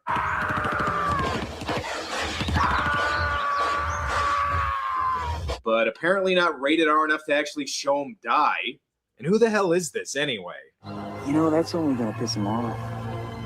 What the hell? Lisker from the first movie? I thought he got his head ripped open.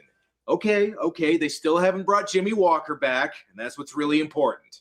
So if Lisker's back, does that mean this guy's supposed to be David Gale's character from the first one? I know it's a different actor, but so is everyone else in this movie. Whoever he is, he really wants the Guyver. One more hour, Crane. We lose him. Yes, sir. Shit. Come on, the movie's rated R. Say fuck. Sean visits the ship again, which gives him a flashback by shining a laser pointer in his eye. I'm not sure if this is an alien planet or test footage for a Metroid movie. And holy shit, the aliens created Ron Perlman. This is where the movie's low budget really shows, with most of the suits here being recycled from the first movie. But again, none of them are rapping, so I'm not going to complain. One thing's for sure, these aliens were really, really gross. After the Zoonoids capture Corey, Sean comes to rescue her, and I gotta give props to the stunt actors in this movie. It can't have been easy putting those suits on every day and getting their backs broken. Let her go, Crane. Have a nice trip. See you next fall. And then he starts backflipping his way up from a dead jump onto the second floor of the construction site. Quit saying that and just kick their ass already! Sean, don't be a hero. I'm no hero. Never was. Never will be. Corey's dad comes in to help, and I think he's still mad about being killed off on The Walking Dead. Marcus, you are fired. Oh, no, it's too easy again. Atkins, catch! Protect her! Okay, that didn't work, so just run like a bitch. Oh well, no need for a gun when a simple sledgehammer will work. And her one weakness, fire safety.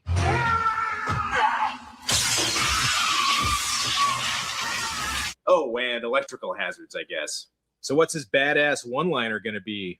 Bitch. Again, missed opportunity, man. You're rated R. You should have called her a cunt. I see Sean's busy battling an extra from Hell Comes to Frogtown. And if you can shoot lasers, why don't you just do that all the time? Meanwhile, Corey's dad learns why you don't fuck with the Predator. This movie should have been called Guyver Bloody Hero. We were doing great things together. You could have been somebody in the company. Junior vice president in charge of genocide? I'd rather die. Ooh, very poor choice of words there, Marcus. Corey, no, don't do that. He has the best suit in the whole movie. Oh, and if you're wondering if Lisker will turn back into Michael Berryman, he's not in the movie, so no, he doesn't. And hey, maybe breaking his neck will kill him this time. Why are you attacking your own kind, freak? I'm no freak, and I'm not like you. You threaten mankind.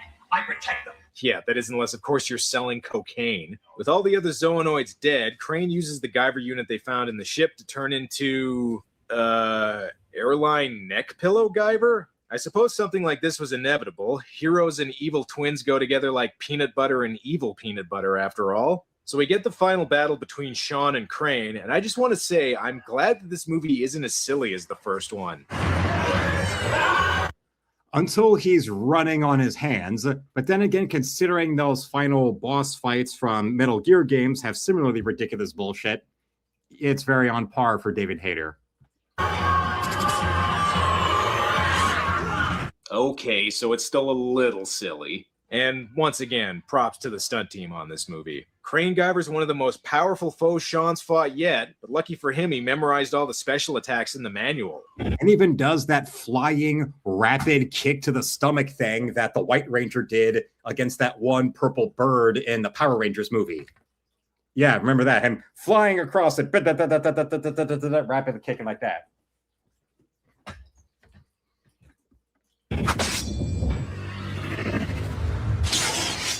Well, looks like somebody's overcompensating for something. And just a reminder, you have lasers. Why don't you just shoot them? See? Sorry, Crane. This model has been recalled. Again, keep working on those one-liners, Sean. Sean reenacted the ending to Evil Dead when his Guyver unit was ripped out in the first movie, and now it looks like Crane's becoming the tar zombie from Return of the Living Dead.